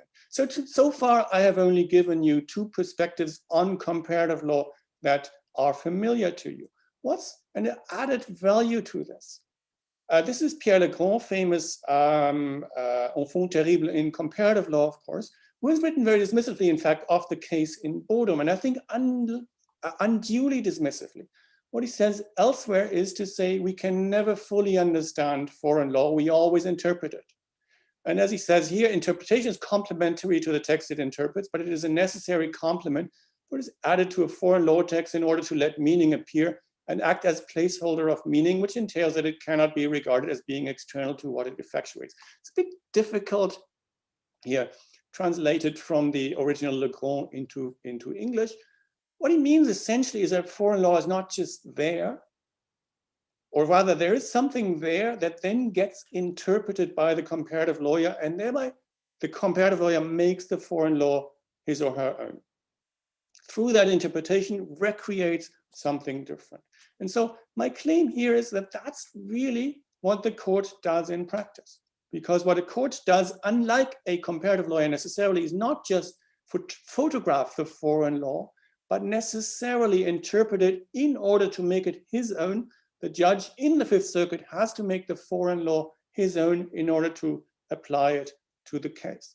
Some elements in that make it possible to understand context. The court talks about context here in the judgment, but the main step that I want to emphasize is here, the judge is a necessary comparative lawyer in applying the foreign law, and someone who has to take seriously what Pierre Legrand can just posit as a general, very abstract, not very concrete statement. The judge actually has to be aware of that complex situation that he's in. On the one hand, to judge as a US judge, and on the other hand, in that to apply the French law. And it's in that specific context that an understanding of French law appears that would not be possible so easily otherwise. Let me show that secondly with the same case. As you can see, my slides are a bit confused here. Maybe they got mixed around. I don't know what happened. Second case, same case again, the Bodum case again. We have a private international law issue that is a choice of law clause. The parties choose French law to apply. We have a well-known comparative law problem, contract interpretation. And again, we have an additional benefit because the contract interpretation that the court engages in is superior to the typical contract interpretation that the comparative lawyer engages in. Let me try to show you how.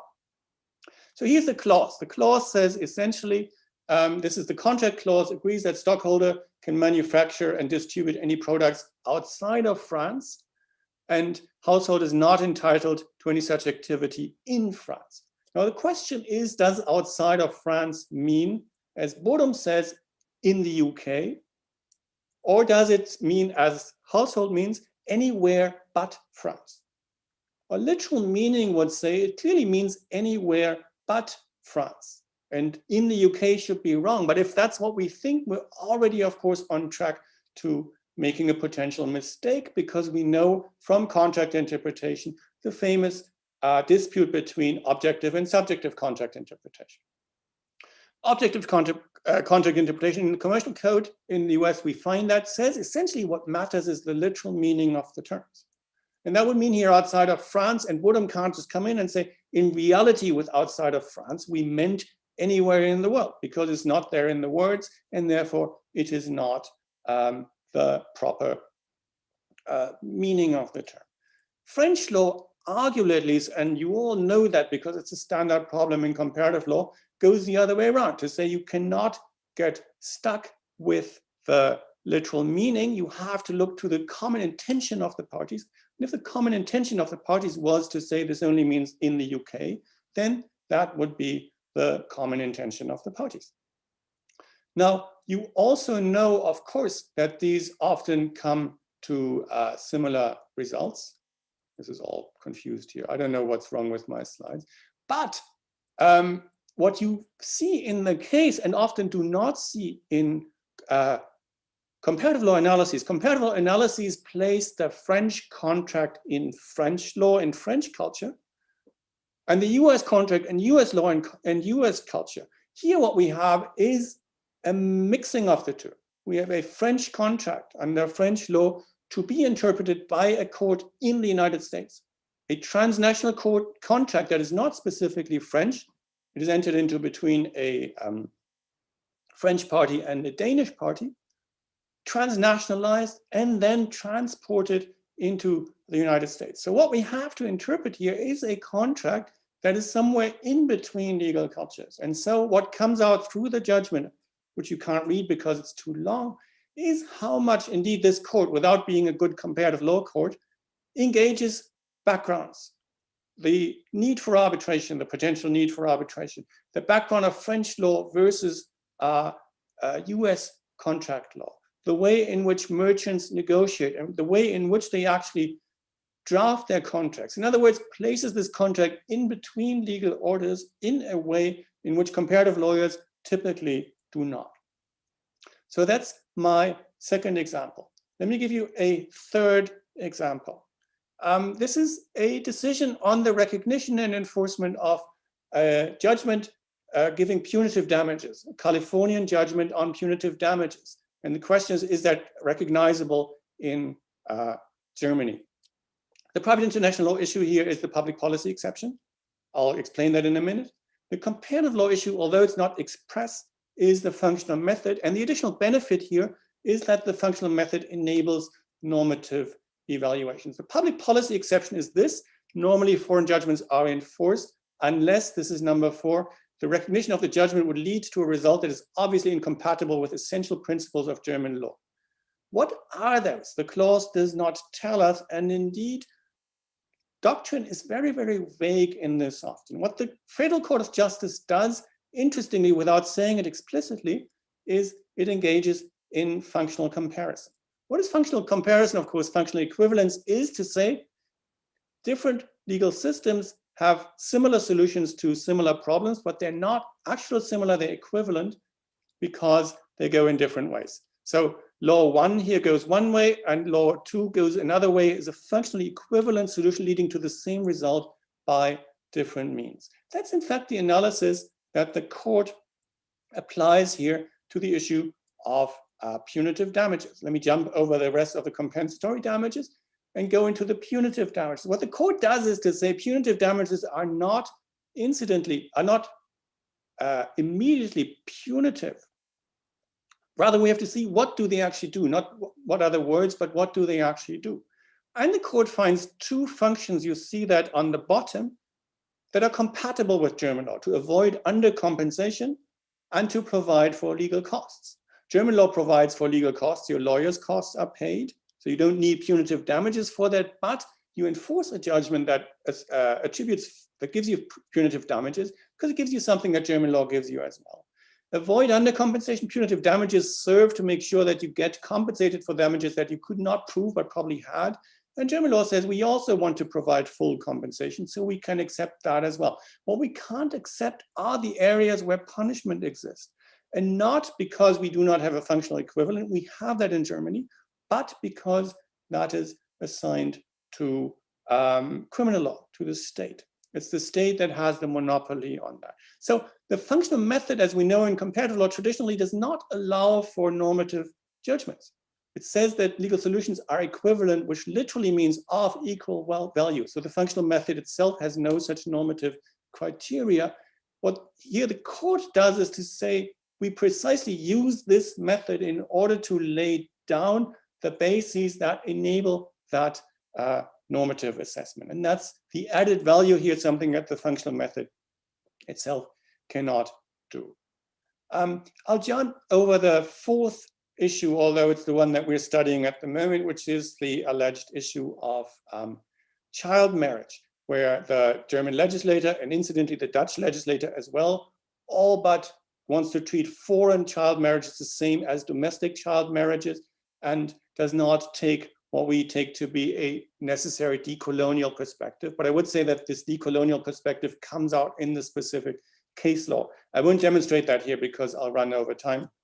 On the left is the book that's going to come out soon, but my apologies, in German. So what then are conclusions from that? What have I tried to demonstrate in this whirlwind of going through? I have tried to suggest that private international law is comparative law in the three ways that we saw before. Private international law deals with legal transplants in the sense that it transposes legal solutions from one system into another. The French contract law into the US judgment. The Californian rules on punitive damages into Germany. The Syrian marriage law into the Netherlands. So it's a transplant in that sense. It's a comparison because in public policy, not only there, we have to compare the foreign law with the domestic law. And indeed, the third point, it is also transnational law because it is through private international law that our situation of global legal pluralism is organized. So in that sense, private international law is all of those three things. How is it superior? I'll just name three aspects that came through from this. The first, in comparative law, we say we should not address law in the books, we should address law in action. A famous demand in comparative law. What do we do in order to find out about the law in action? We pick up different books. We pick up not the books that have the statutes, we pick up instead the books that have the case reports. And that we think is the law in action. That's of course not true. The actual law in action happens in the private international law case because it's there that the concrete engagement with comparative law, with foreign law happens. So private international law is the true comparative law in action. Second, the abstract and the concrete. We always have the problem in comparative law that we need to be more concrete, more contextual. We do no longer compare abstract legal provisions and statute because those don't give us very much, but we always look at foreign law through a distance. We always look at it as something that we abstract from our materials. It's in the private international law case that we actually see the very concrete, specific application of the law. And in that sense, the real law, the more real law, if you want, than what we have in comparative law. And third, the juxtaposition between describing and deciding, or the empirical and the normative. In comparative law, we always go back and forth between those. The more we are good at describing foreign laws, the less good we become at actually normatively evaluating it. And vice versa, the more our normativity comes in, the less accurate we're going to be in the empirical description. And so typically as comparative lawyers, we err on one side or the other. Either we are Jaco Husa and we say, I just love pluralism, or we are Basil Marquesinas and we say, I can always find which law is better. It's in the court decision that the pressure is there to do both. That is, to be accurate in describing and the need that the judge has to actually decide the comparative law question. And it's that push, that tension that creates better comparative law, I suggest, than what we have in scholarship. So it's in that sense, and I'll conclude there, that I suggest to you private international law is not only comparative law, but is superior comparative law, and you all should do it, and Jaco Husa should start. Thank you very much.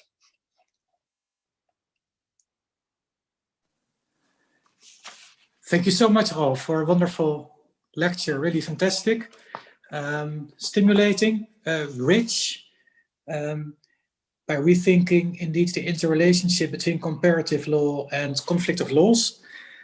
You're absolutely right in saying that very often when you look at the literature, this interrelationship is discussed only at a rather theoretical level and not at the level of how it actually works in the courts and how the judiciary goes about dealing with this. And these are really wonderful examples. So thank you very, very much for showing these to us. I guess that's another conclusion that you can draw from your talk is that you should change the order of the two topics in the name of your institute, right? So having PIL first and then comparative law later. Thanks a lot. We will now continue with the discussion. Before we do so, we will first have another vignette that will be shown.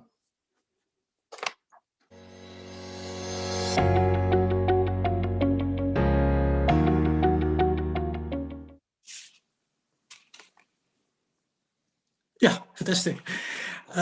We have a little more than 30 minutes for our discussion, which means we are going to open up the panel for, well, basically all participants who would like to raise a question. We have had some questions in the Q&A. Part of these questions have also been answered, I already saw, but still it would be very good to return also to some of these. And on top of that, anyone who would like to raise a question for our distinguished speakers are very welcome to let us know by using the Q&A. So just say so by saying that in the Q&A, and we will try to give you the access to the panel so that everyone can see you. We're going to start with a few of the so-called upvoted questions. So these are questions that everyone who is present considers as very important ones. And there's one question in particular, and that's a question addressed to Josephine van Zeben. And that's one I would like to start with. And it's a question that was posed by Eva van der Zee, University of Hamburg. And I'm now checking whether it will be possible to allow Eva into the panel. Yes, hi. Yeah, wonderful. Yeah, wonderful to see you. Welcome. Would you be willing to raise your question for us? Yes, of course. Thank you, Josephine, for your very interesting presentation. And my main question was whether this polycentric governance, whether you could also apply it at the international level and how that would work. Okay, can I jump right in? Oh, 1 second. We need to turn the audio. Okay, yes, that's better. Okay, thank you, Eva, so much for this question. So this is actually something that I've run into as well, because even though, of course, in this audience, I would never draw a parallel between international law and European law, but obviously you could see that maybe there's some, similarities there in terms of at least the scale of the system that we're thinking about applying polycentric analysis to. So I think it's a really apt question, and it's also one I think that Lynn was very interested in at the end of her life, because if you look at the last presentations that she gave, she was very keen on developing polycentric governance as a potential solution for climate change, right? So this is something that she was actively working on. So I think there are definitely opportunities there, and I think there are more people working on this. Andrew Jordan is one of them, Hugo Asselt. There's some people who are definitely thinking about this question. What I have run into so far in trying to do exactly this is that one of the challenges in describing and analyzing a polycentric system is thinking about, what is the system? Like at one point, do we bump into the boundaries of the system? And this is already actually kind of challenging for the EU, because even though the EU is in a way very well defined, trying to identify the shared system of rules that keeps the EU together is not an easy task, right? Because when is a system of rules really shared? I mean, can we have, and this is also a question that was raised by Ton, you know, the relationship to legal pluralism. Can we have a debate within the system as to some of the shared rules? And if so, when does that debate get to a point where the disagreement means that we don't have a shared system, right? So at what point does that go too far?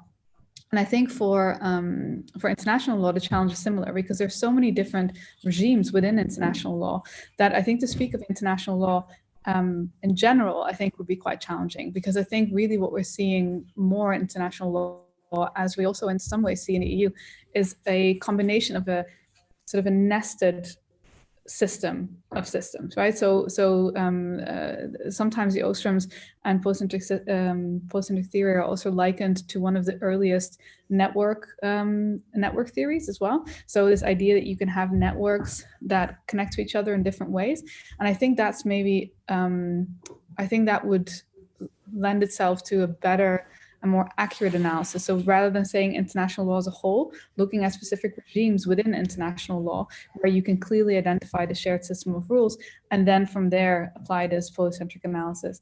But I think basically, and this is the main empirical challenge for polycentric governance, that all the early work was done at very small community level. And I think the upscaling of that is just really difficult. I'm not saying it can't be done, but I think that's where the main methodological challenges are coming in right now, and where we see a lot of really interesting work coming out. So it's an excellent question. I'll try to keep it brief for next time, sorry. Thank you. Yeah, great. So what we're talking here about is of course the realm, the possible field of application of the theory that Josephine has been speaking about. On this, we have another question, and that's a question by Anna Kovacs from Rotterdam, who is also joining us in the panel now. Anna, please go ahead. Thank you for giving me the floor. My question was whether different legal systems from different origins could be integrated into one polycentric system. So, for example, in Europe, we see parallel informal legal systems operating at the same time as the formal legal system. One example of this is Islamic law operating informally. Okay, so I have a short and a long answer to that, but I'll try to be brief. So I think the easy answer in a way would be yes, because post-centricity is very much like, oh, we can include anything, you know, as long as there are constructive ways of resolving conflict, etc., etc. But I actually think that's too easy a way out. And I think that if we're going to look very seriously at the shared system of rules, then I think we need to say, okay, you know, what does that do with, for instance, different belief systems, or also legal pluralism, to go back to that question that was also raised. And post-centricity definitely can accommodate legal pluralism, be that legal pluralism within secular, you know, legal systems, or also, you know, religious or canonic law.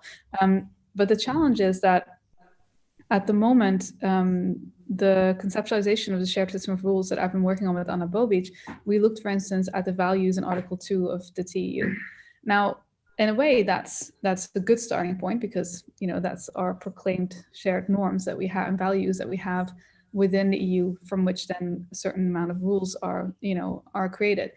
The problem is that these are all very broad, you know, sort of aspirational goals, you know, and the challenge, of course, comes within the actual implementation of these rules, and you know, where the limits of what we're allowed, what we are willing to what are the limits that we're willing to allow within the interpretation of those values. And I think you know, you raise a very interesting question, which is what are the limits in maybe differences in treatment of individuals or rules within religious freedom, but also, as we see now with the cases within the EU on the rule of law, you know, it's easy to say that the EU is a community governed by the rule of law, but of course what's difficult is to define what that rule of law is when people are pushing the boundaries of that concept. So I think that's really the challenge. Like, not so much I think in the abstract, we could write a beautiful paper where your question is very well answered, but I think the challenge is to actually come up with a practical solution, a workable sort of day-to-day solution where that accommodation is also made when there are tensions. And I think that's much more challenging. And I think that's something where, Vincent was not always maybe most interested in. So that's, that's something that we're still needing to do. Jan, can I say one small thing about the other questions in the Q&A? So I didn't yet answer them, but I am very happy to answer them also in written form, because I know that we're going to have a Q&A that involves more of the speaker. So if any questions are not addressed during the Q&A, I will write the answers in the Q&A later. So I just wanted to stress that. Yeah, wonderful. Thank you very much. Then I would like to give the floor to Professor Vanessa Mak, University of Leiden.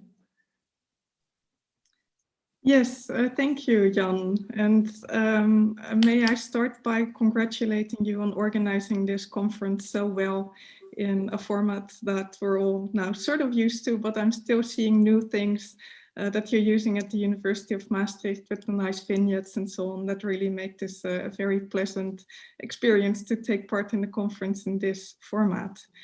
Now, I had a question for Catalina. We already put it on the chat, but I'll repeat my questions and then I would love to hear more from Catalina. Thank you for a wonderful presentation. I learned a lot about social media influencers who I hadn't actually encountered before, which maybe also says something about my age and interests. First question that I had is, do we know anything about what the Digital Services Act might say in relation to controlling influencers? In particular, as the Digital Services Act seeks to update the e-commerce directive, and the notion of illegal content is already part of that. There are some documents circulating online that suggest that the notion of illegal content might be updated and that we might be looking at certain concepts of harmful content. Perhaps you have more information, or you can say something about how you think this will apply to the topic. As a second question, I was wondering if there are also positive sides to monetization. So you very clearly pointed out the risks for consumers, but are there also positive tools that might be created to enhance the control that consumers have, for example, of their own data? Thank you so very much, Vanessa, for these wonderful questions. And I'm actually very happy that we can have a conversation, and maybe we can also build on what Josephine was mentioning with Anna and earlier with Eva, because I heard also a lot of legal pluralism, which plays also a very important role in this discussion. And since, of course, your book is just out on legal pluralism in European contract law, I think that maybe we can even build on that narrative as well. To tackle your questions one by one, I think the first one on the Digital Services Act, so I've seen also these documents that have been circulating. I think that the Commission was supposed to be a draft on the 3rd of December, but I think that even that deadline has been pushed a little bit. So it's going to also depend on how the first official draft is going to look like and what exactly this Digital Services Act will consist of. Is it going to consist of measures, whether a directive or a regulation that will have the same type of shape as other instruments in the consumer acquis, or will it be an instrument that is more resemblant of the e-commerce directive? And that also takes into account, apart from Article 114, maybe other legal grounds as well. So we need to see how that is going to look like. Indeed, I think you have pointed out already the most important aspect. So the e-commerce directive has been very much about the liability of platforms hosting content. And you can see that this focus on illegal content is exactly what platforms have been shaping their self-governance around. With Pietro Ortolani from the University of Nijmegen, we're doing research right now looking at this actionable content. So what kind of content can users report on social media platforms? And you can really see this illegal content nature there. terrorist content, abusive content that has any kind of criminal law dimension is something that platforms really try very much to either even pre-filter without any user involvement, or to try to give users the affordances that are necessary to take this content to the platform itself.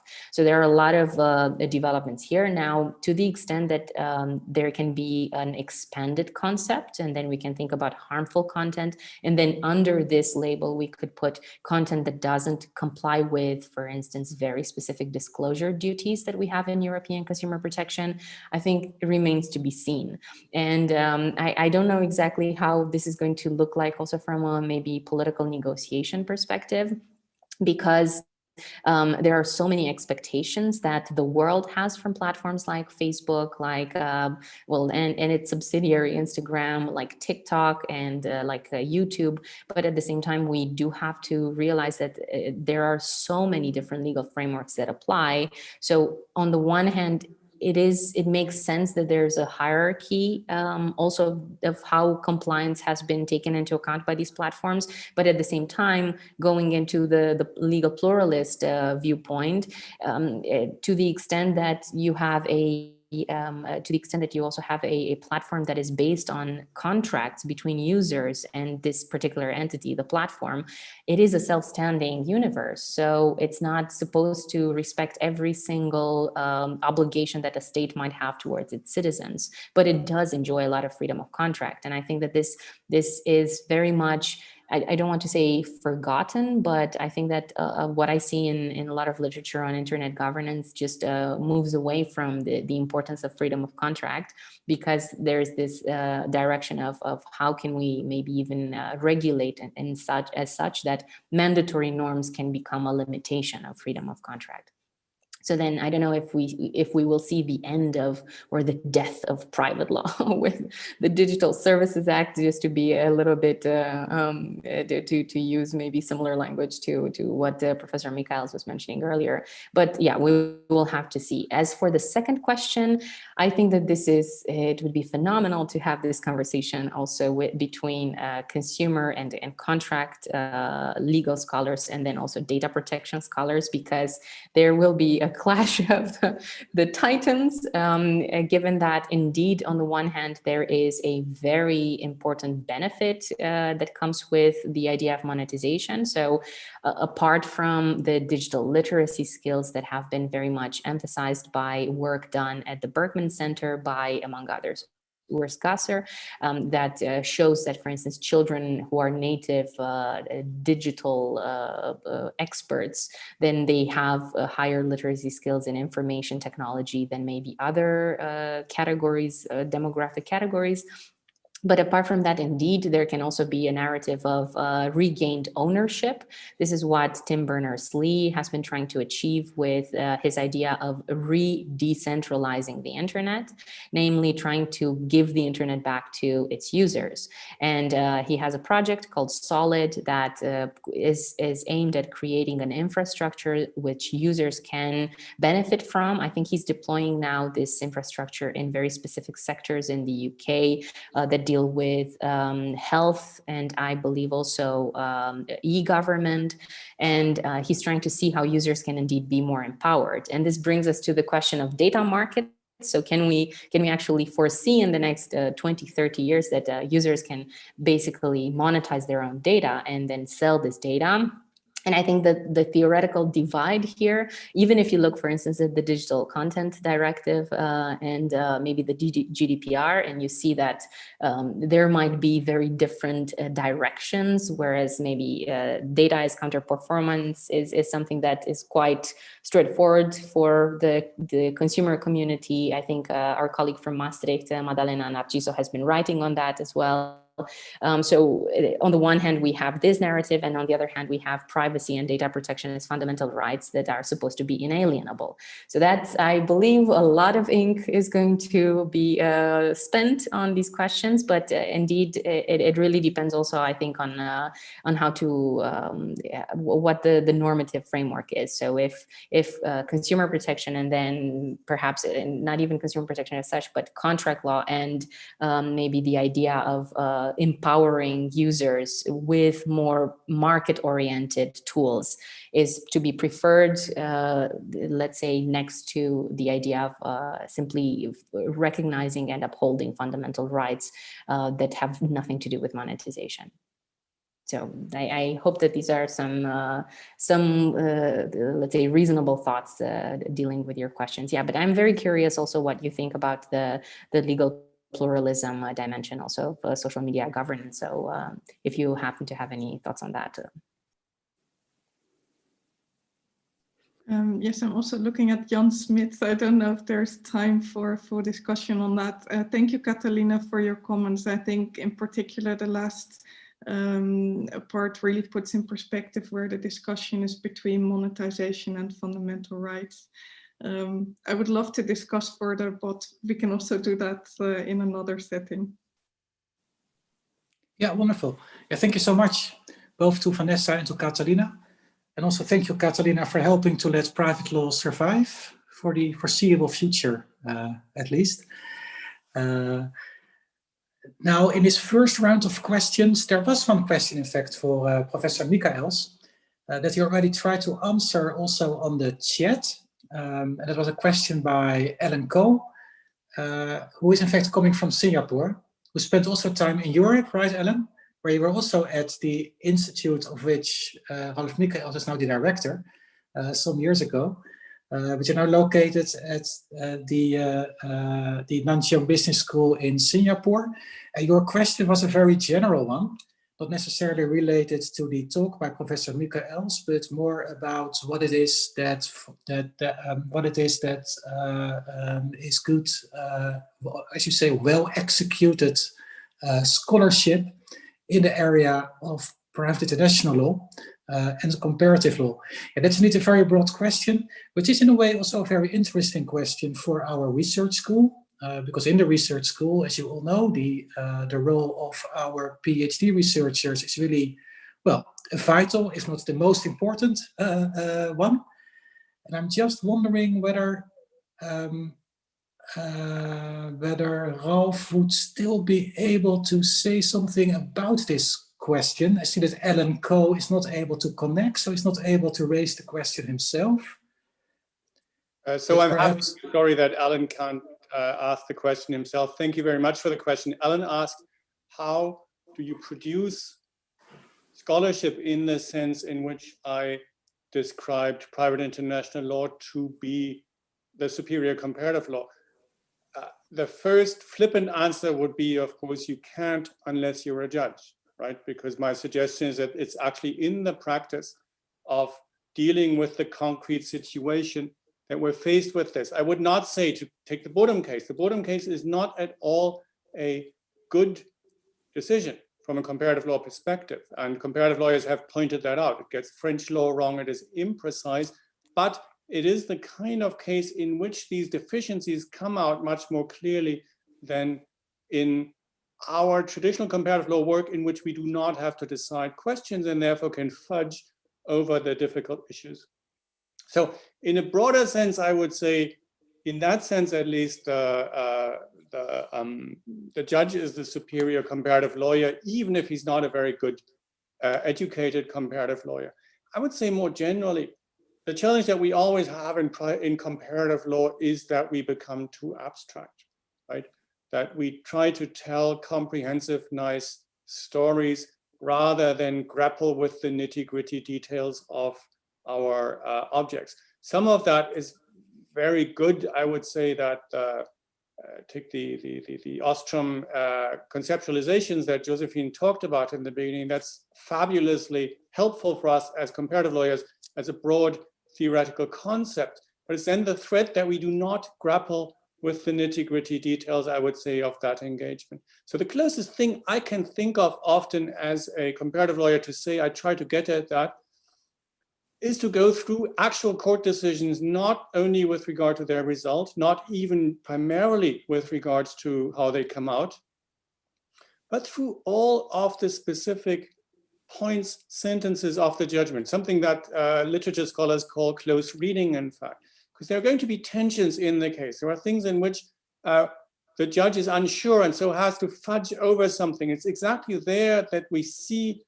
the difficulties of the law that we look at, the precise issues of the law in action.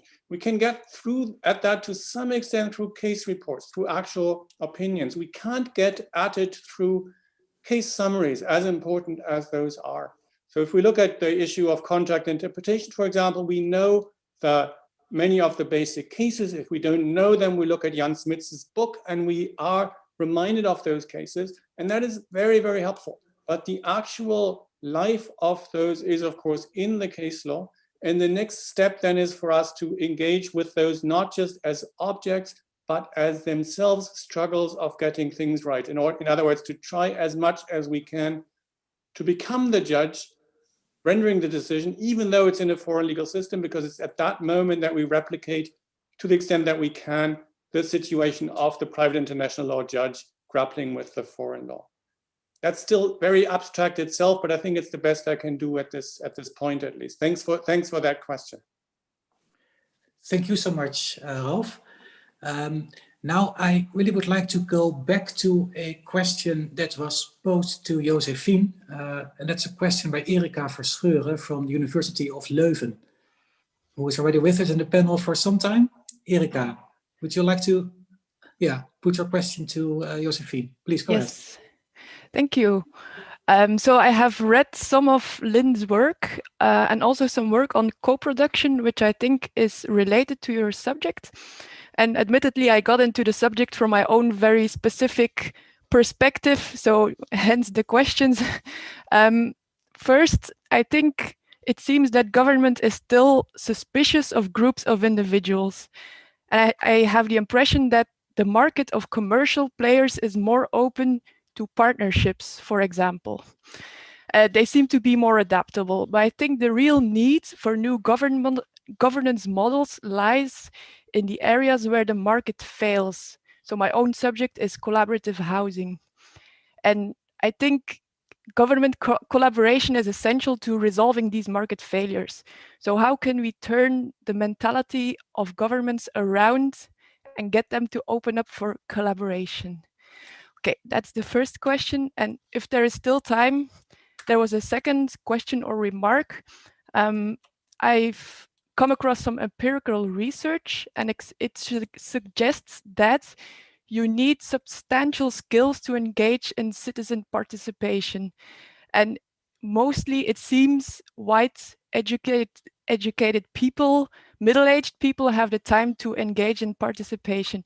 But I know this is oversimplistically stated, but there's still some research that suggests it. So I think it is necessary to address this critique. And it's in essence, it's also a sort of democratic gap, because not the whole population is not represented in this process of citizen participation. Okay, thank you. Yes, no, thank you for these questions. I think they're truly excellent. I mean, to your first question, and I'll try to be a little bit brief on both so we can actually talk about both, because I think they're related and I think they're very important. I think, ironically, we see quite a lot of initiatives now where the government is trying, or governments are trying to include citizens in certain ways. And I think at the European Union level, you also see this very clearly. I mean, for instance, in the Green Deal, there's this focus on having citizens in societal participation in all kind of ways. But I think the barrier that you're describing is that we want citizens to be engaged, but at the same time, we want them to be engaged in a very safe way, in a very sort of cornered off way, where they can do that little thing, maybe in their neighborhood, or have a little, town hall meeting, but we don't actually necessarily want to really give what we now consider to be state powers or state responsibilities to citizens again, because then we're worried that all hell's going to break loose and somehow the whole system is going to collapse. So I completely share your observation on that, and I think it's quite difficult in a way to see how we can get out of that that positioning, because what you need there, ironically, and I hate to use this sort of fluffy term in this context, but you need a level of trust between the citizens and the government, but also a level of willingness of citizens to take over certain responsibilities. And I think, the contract that we have made increasingly with the government is one where, you pay taxes, and in return, the state provides you with certain services, right? And at this point, that's a very, very, in certain, European or Western democracies, it's a very broad range of services. So I don't have a very easy answer for this, but I think that's also why in looking at these questions, I think, as legal scholars, I'm not sure if we're the best placed to. I think we can point at the rules that are making it very difficult. I don't know if I understand enough of all the societal dynamics involved to give the best answer to how we could make it better. So I think that's a really interesting potential collaboration with people who are more, sociologists and, people that look at societal transitions to see what we could do to make that different. And I think this links actually really close to your second observation, which also Ivo mentioned, this, are we not overestimating what citizens might be able to do? And I'm quite conflicted on this because I think there's a broadly shared, I hate to say this, but I think there's a broadly shared pessimism at this point as to what people are willing and able to do. Which I don't think is always reflected in reality, but I think that's sort of the presumption is, that we can expect relatively little of people. And I think that's particularly true now that society has become incredibly complicated and that we just assume that in order to really add value, you have to be an expert, right? I mean, that's partly why we are all here, because we think as academics, we have, better answers to certain things. But I think on the other hand, we also have institutionalized this, and this is something that I'm actively working on myself right now, in this link between complexity and governance, that we also have created rules that make it very difficult for people to access the kind of information they would need to actually participate if they would want to, or even for our educational structures to reflect or to already include the kind of information that you would need in order to be an active citizen.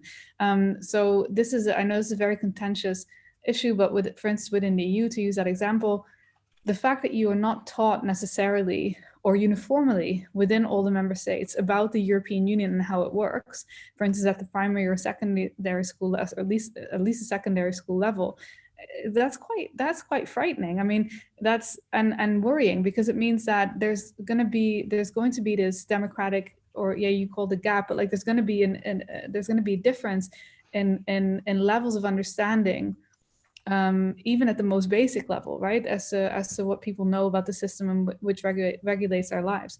So I completely agree that the kind of skills that we're currently reflecting on are the kind of skills that you typically have.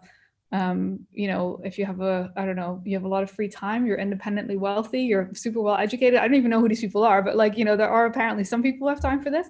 I think they're very few.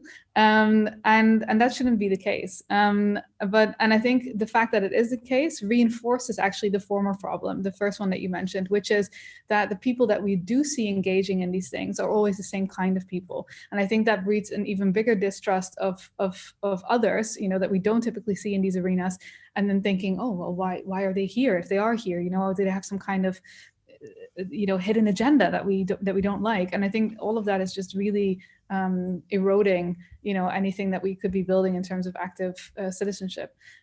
So also here, I don't have a massive solution that I can just throw at the problem right now, but I think it's a really good problem. But I just want to really briefly go back to Ivo's point. I don't necessarily know if what is happening here is over or underestimating the potential of citizens, because I think we've lost track of the fact that people who are in politics, for instance, they're not somehow special. I mean, some of them might be a little bit special, but these are not intrinsically better or different people. They're just people that have decided to spend their time and knowledge on this particular exercise. So why can't we train more people to do that, right? And of course there needs to be willingness to do it, but I think at the moment we are equating lack of ability, which is, I think, created by a lack of opportunity, with a lack of willingness. And I think that's something that we need to get rid of. So that was my short attempt at not being too political in my answer on this. But yeah, very great question. Thank you. Thank you.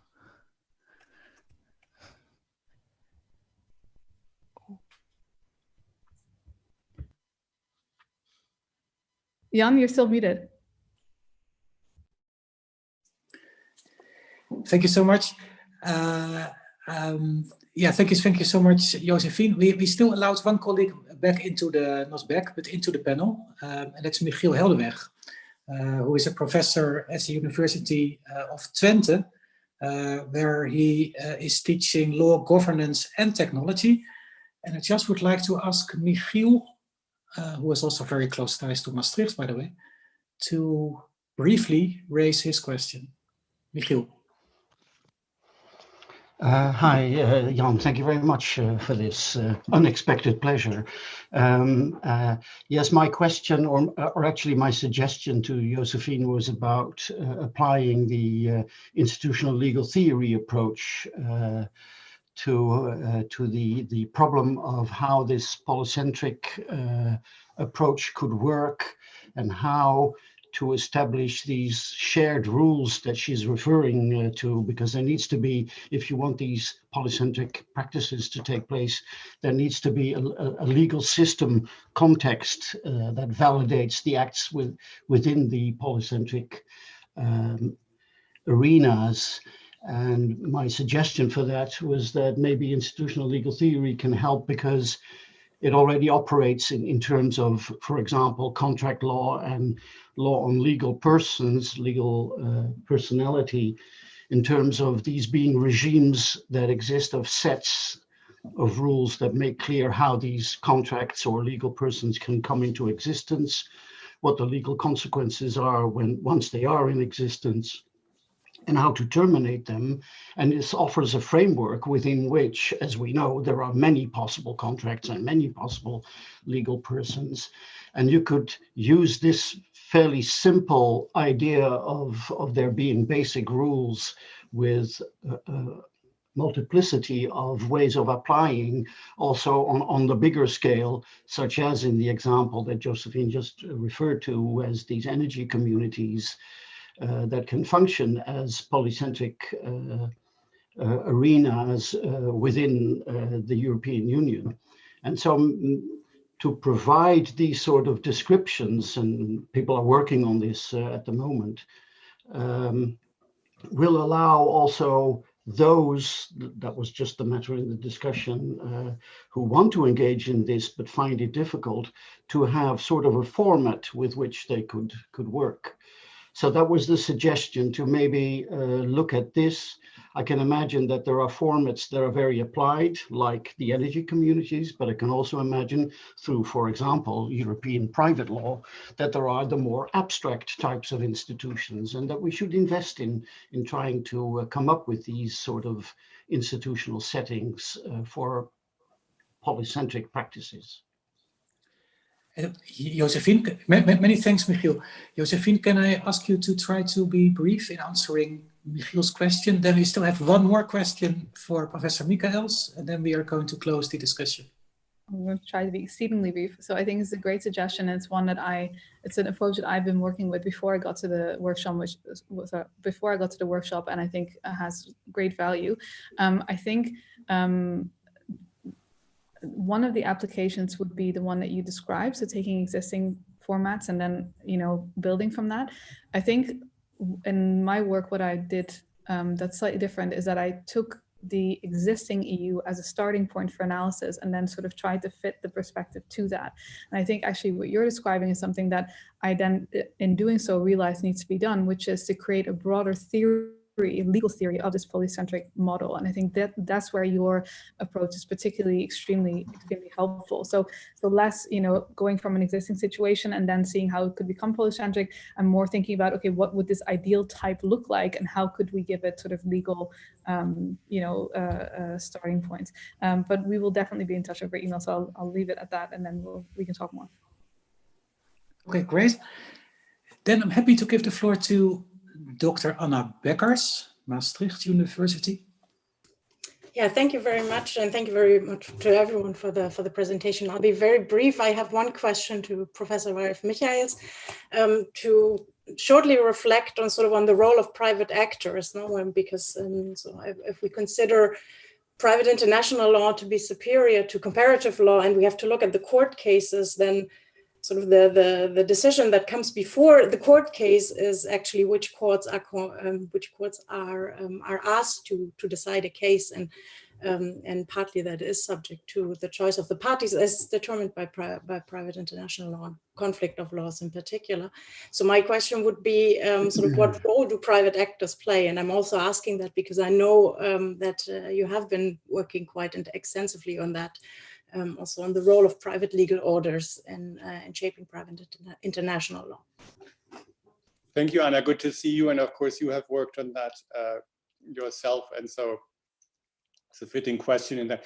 When I say private international law is a superior comparative law, of course, I want to be a bad guest and provocative in this. I would say that it is superior with regard to specific concerns that we have in comparative law. That is to get at the actual concrete and to not shy away from the decision-taking, two things that we have trouble with in comparative law. That I would say is a perspective that is the perspective of the judge primarily, not so much of the parties, not even the parties choosing a court or choosing an applicable law, because they still always do so to some extent in the abstract, right, on the basis of some kind of abstract cost-benefit analysis. I will say, however, that of course private actors play a significant role. They play a significant role as parties in those litigations, including in cases like the Bodum case that I named before. They play, to the extent that they set up non-state legal orders, play an important role because they set those up always in juxtaposition to or in relation to existing state orders. So there is always a comparative aspect in that. And in my trilogy of three strands in comparative law, right, where the third one is the transnational law, really understood, comparative law understood as transnational law. That's the area most clearly where traditional comparative law has little space for private actors because it focuses on national laws. And it's in that space most clearly that it's the private actors and it's their legal orders, but also their private acts. They're choosing the way in which they shape legal orders by using them, by playing them out against each other, that they play a crucial role. I haven't. Yeah, let me just stop there. Maybe that's already helpful enough. Thank you. No, thank you. I think this has been a very fruitful and also intellectually stimulating discussion we have had over the last 45 minutes. Thank you very much for that. And also really thank you very, very much to our speakers of this morning. They deserve, well, an applause, which is difficult to realize. We are having your conference online, but indeed we will clap for them. So thank you very much for these three wonderful talks that you have given. This also ends, well, this part of the plenary meeting, but it's not the end of the plenary meeting itself, because we're still going to do two very important things, for which I'm going to give the floor to Kit Schwartz and Michael Milo. Thank you, Jan, for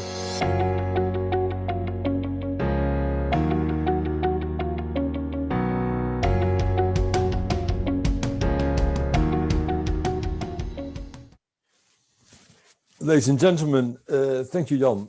After this beautiful morning with very interesting keynotes and interesting discussions, now it's time for a new highlight because it's time to hand out the PhD certificates to our students within the Ius Commune Research School. And after that, and that's very important, the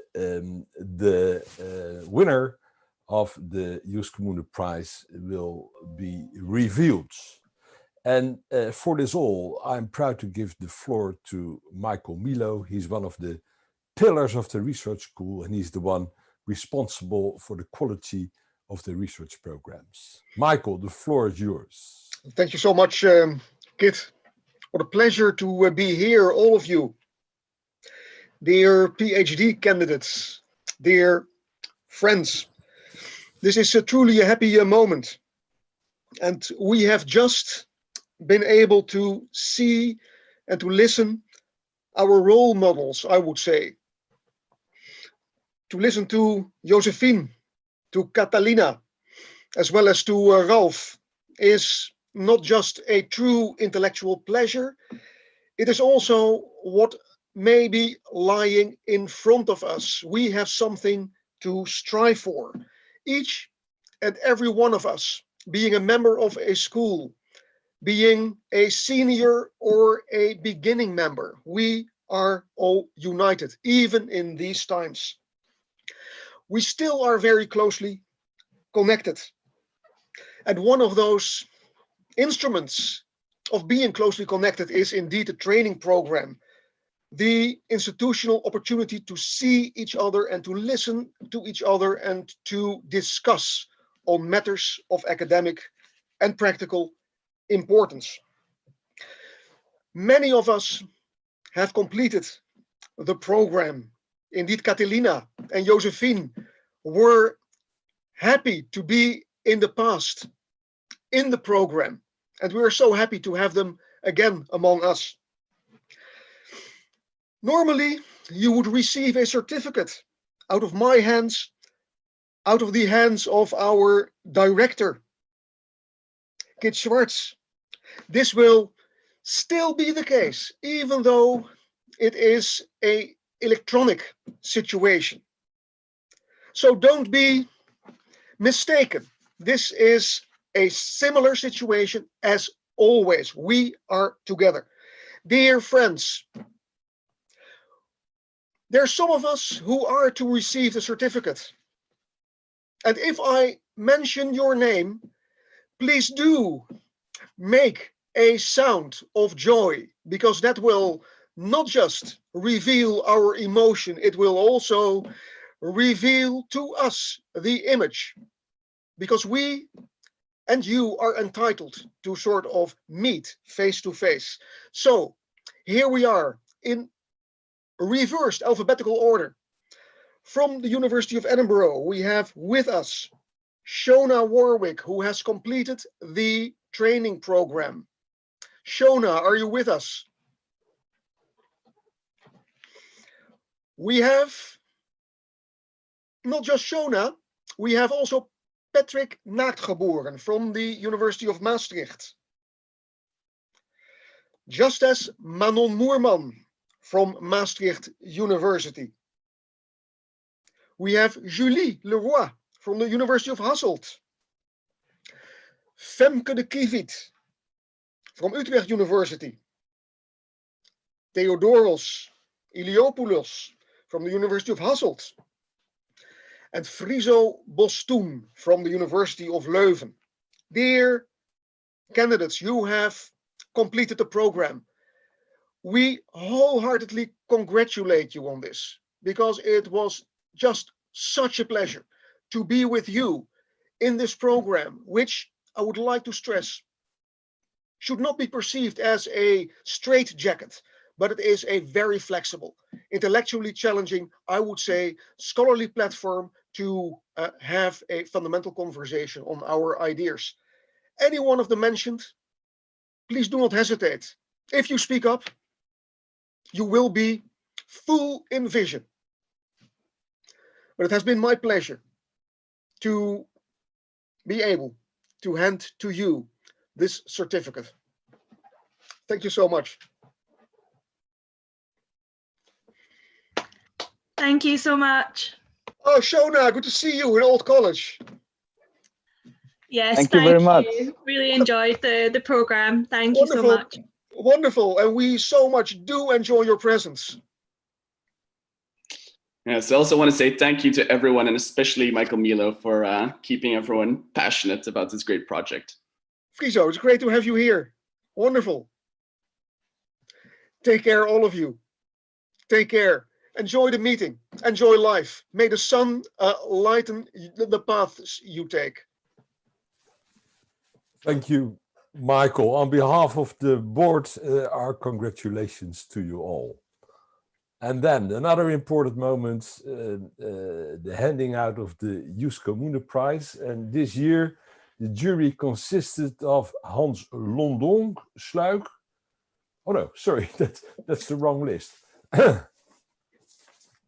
Michael, who are in the jury? Michael will firstly reveal the members of the jury and then hand out the prize. With pleasure. It's the least important part of the Ius Commune Prize, I would say. But indeed, Hildegard Schneider, Vincent Sagaert, Sander Jansen, Annette Schrouwen, and myself were part of the jury. And it's not about us.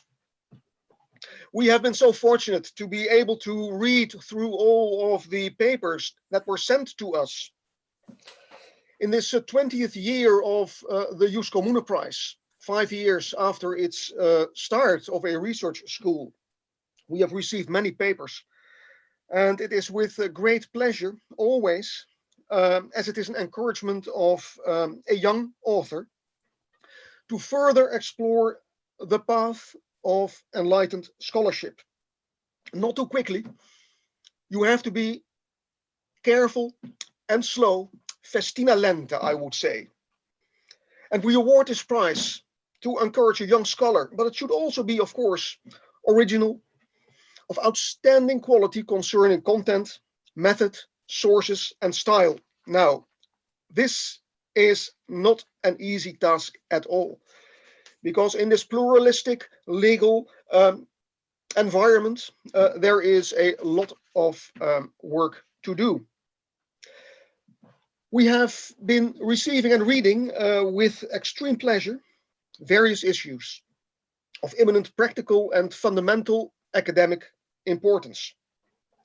Global Business Kit and Human Rights.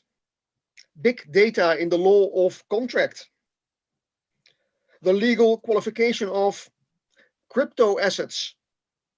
The role of local governance on the stage of human rights. Normatively addressing climate change or plastic in the environment. Effective judicial protection, a traditional theme of all ages. All of these papers were always also dealing with the subject of fact and norm, sein und sollen. And it was very difficult to come to a shortlist, but we did. And we agreed, taken from the shortlist, to have one paper honorably mentioned.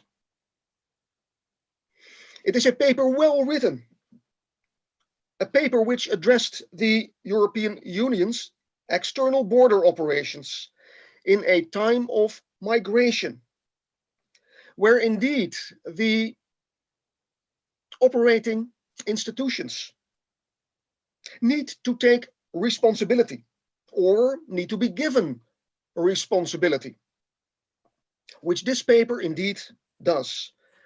Very well argued, mind you, in a master thesis. And the paper is entitled Borders of Irresponsibility, a study of international responsibility of the European Union in the context of Frontex's joint operations.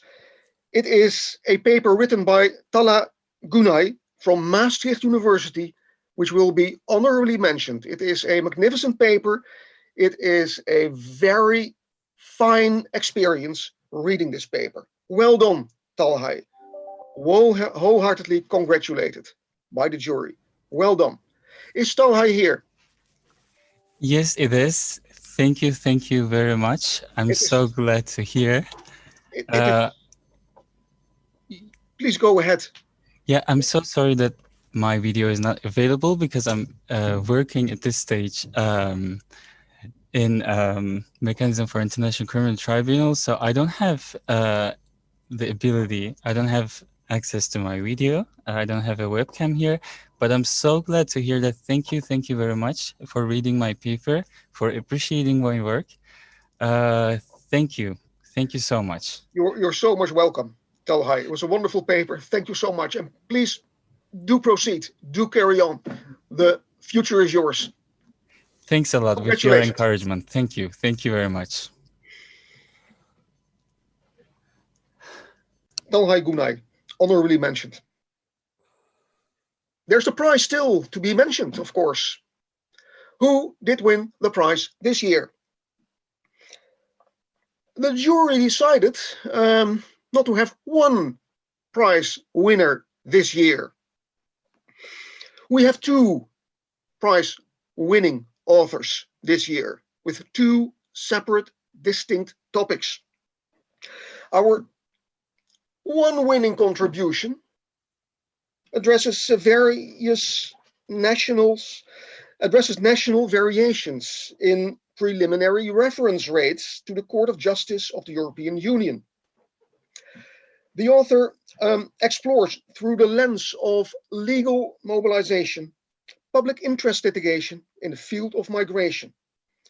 And the author succeeds thereby in uncovering factors leading to the national differences in these preliminary reference rates to the Court of Justice of the European Union.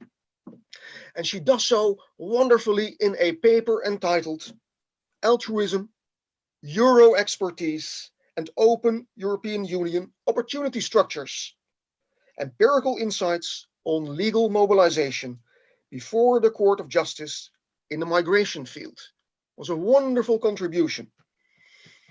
And the author is Virginia Passalagua from the University of Turin, the Colegio Carlo Alberto. And we, the jury, wholeheartedly congratulate her. It's a magnificent paper, a truly prize-winning paper, one of the two prize-winning papers.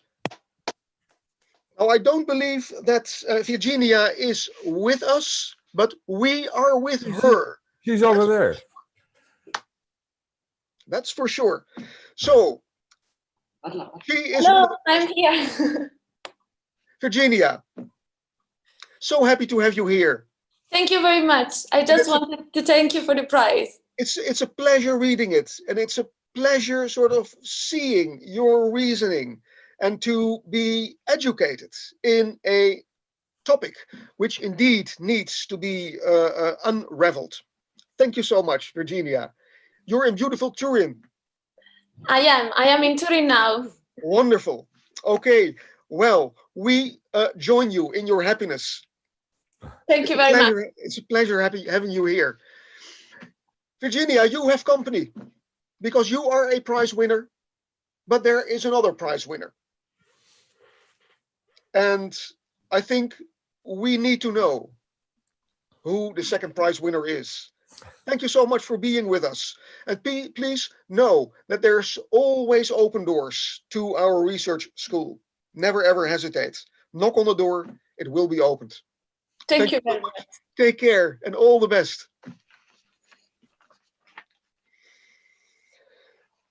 The other winning paper, dear friends, is a remarkable broad and comparative analysis on a cornerstone of private property law, an area, traditional area, with traditional principles of unity underlying the law of accession and building rights, serving the everlasting goals of legal certainty and preservation of value. In an exceptionally well-argued manner, the author proposes new standards for these age-old principles and goals, serving, in the end, a circular economy. In the paper entitled Toekomst van de circulaire vastgoedeconomie. From Leuven University, Benjamin Verheijen. I am so happy to have Virginia Passalagua, but also Benjamin Verheijen from Leuven University. Benjamin, well done. Congratulations.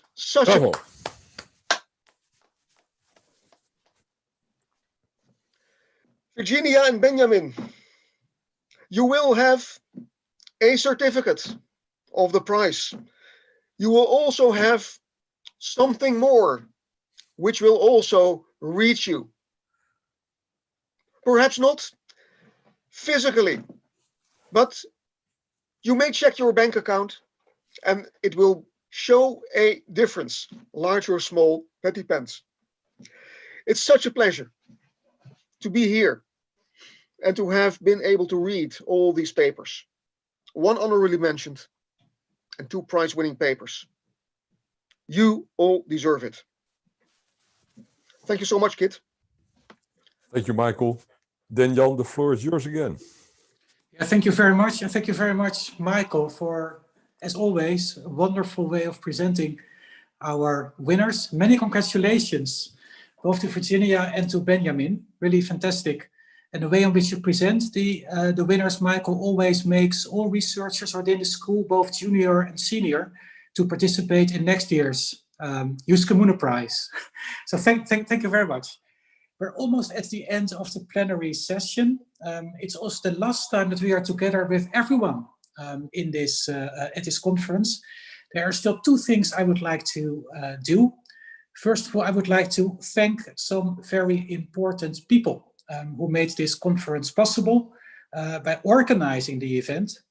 So I thank Mario, I thank Marina, I thank Chantal, and I thank Adrian and also Catalina for being involved in the organization of this year. Then the conference of next year. Last year we enjoyed the great hospitality of Leuven, and at that time at the dinner that we're not going to have today, at least not together, I invited everyone to the 2020 Ius Commune Conference we are having now here in Maastricht, and we want to do this again in Maastricht, hopefully in a way that allows everyone also to come to our beautiful city. So I invite you all to Maastricht again for the 26th Ius Commune Conference that's going to take place next year on the 25th and 26th of November. So I hope perhaps we can do that on site in Maastricht itself. Let's hope so. Then we are going to have our lunch. I mentioned Josephine's Twitter account where she says that she really likes good food and company. Now, Michael Faure considered to bring everyone present here in this online meeting, to bring everyone lunch to all of you personally at your home in a Ius Commune spirit, but you had to let go of the idea, so we're not able to arrange for that. You will have to have lunch on your own. However, there is an however here, and that is that you can over lunch catch up with your colleagues and friends in a very special online room that Chantal is now posting in the chat. This link will take you to a proximity video chat platform,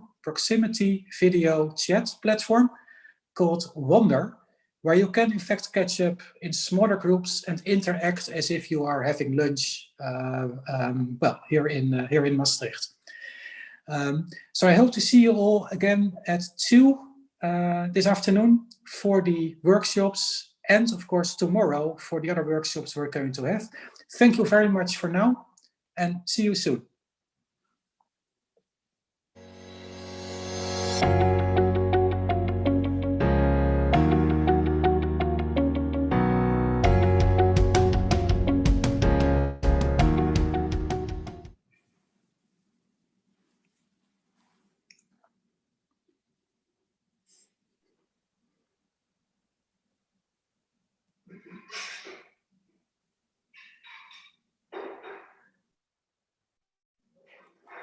Are we now in private? Are we now? Zijn we weer privé nu, of niet? We zijn helemaal onder elkaar, Jan. Oké, mooi. Nou, dat ging goed, hè? Dat is hartstikke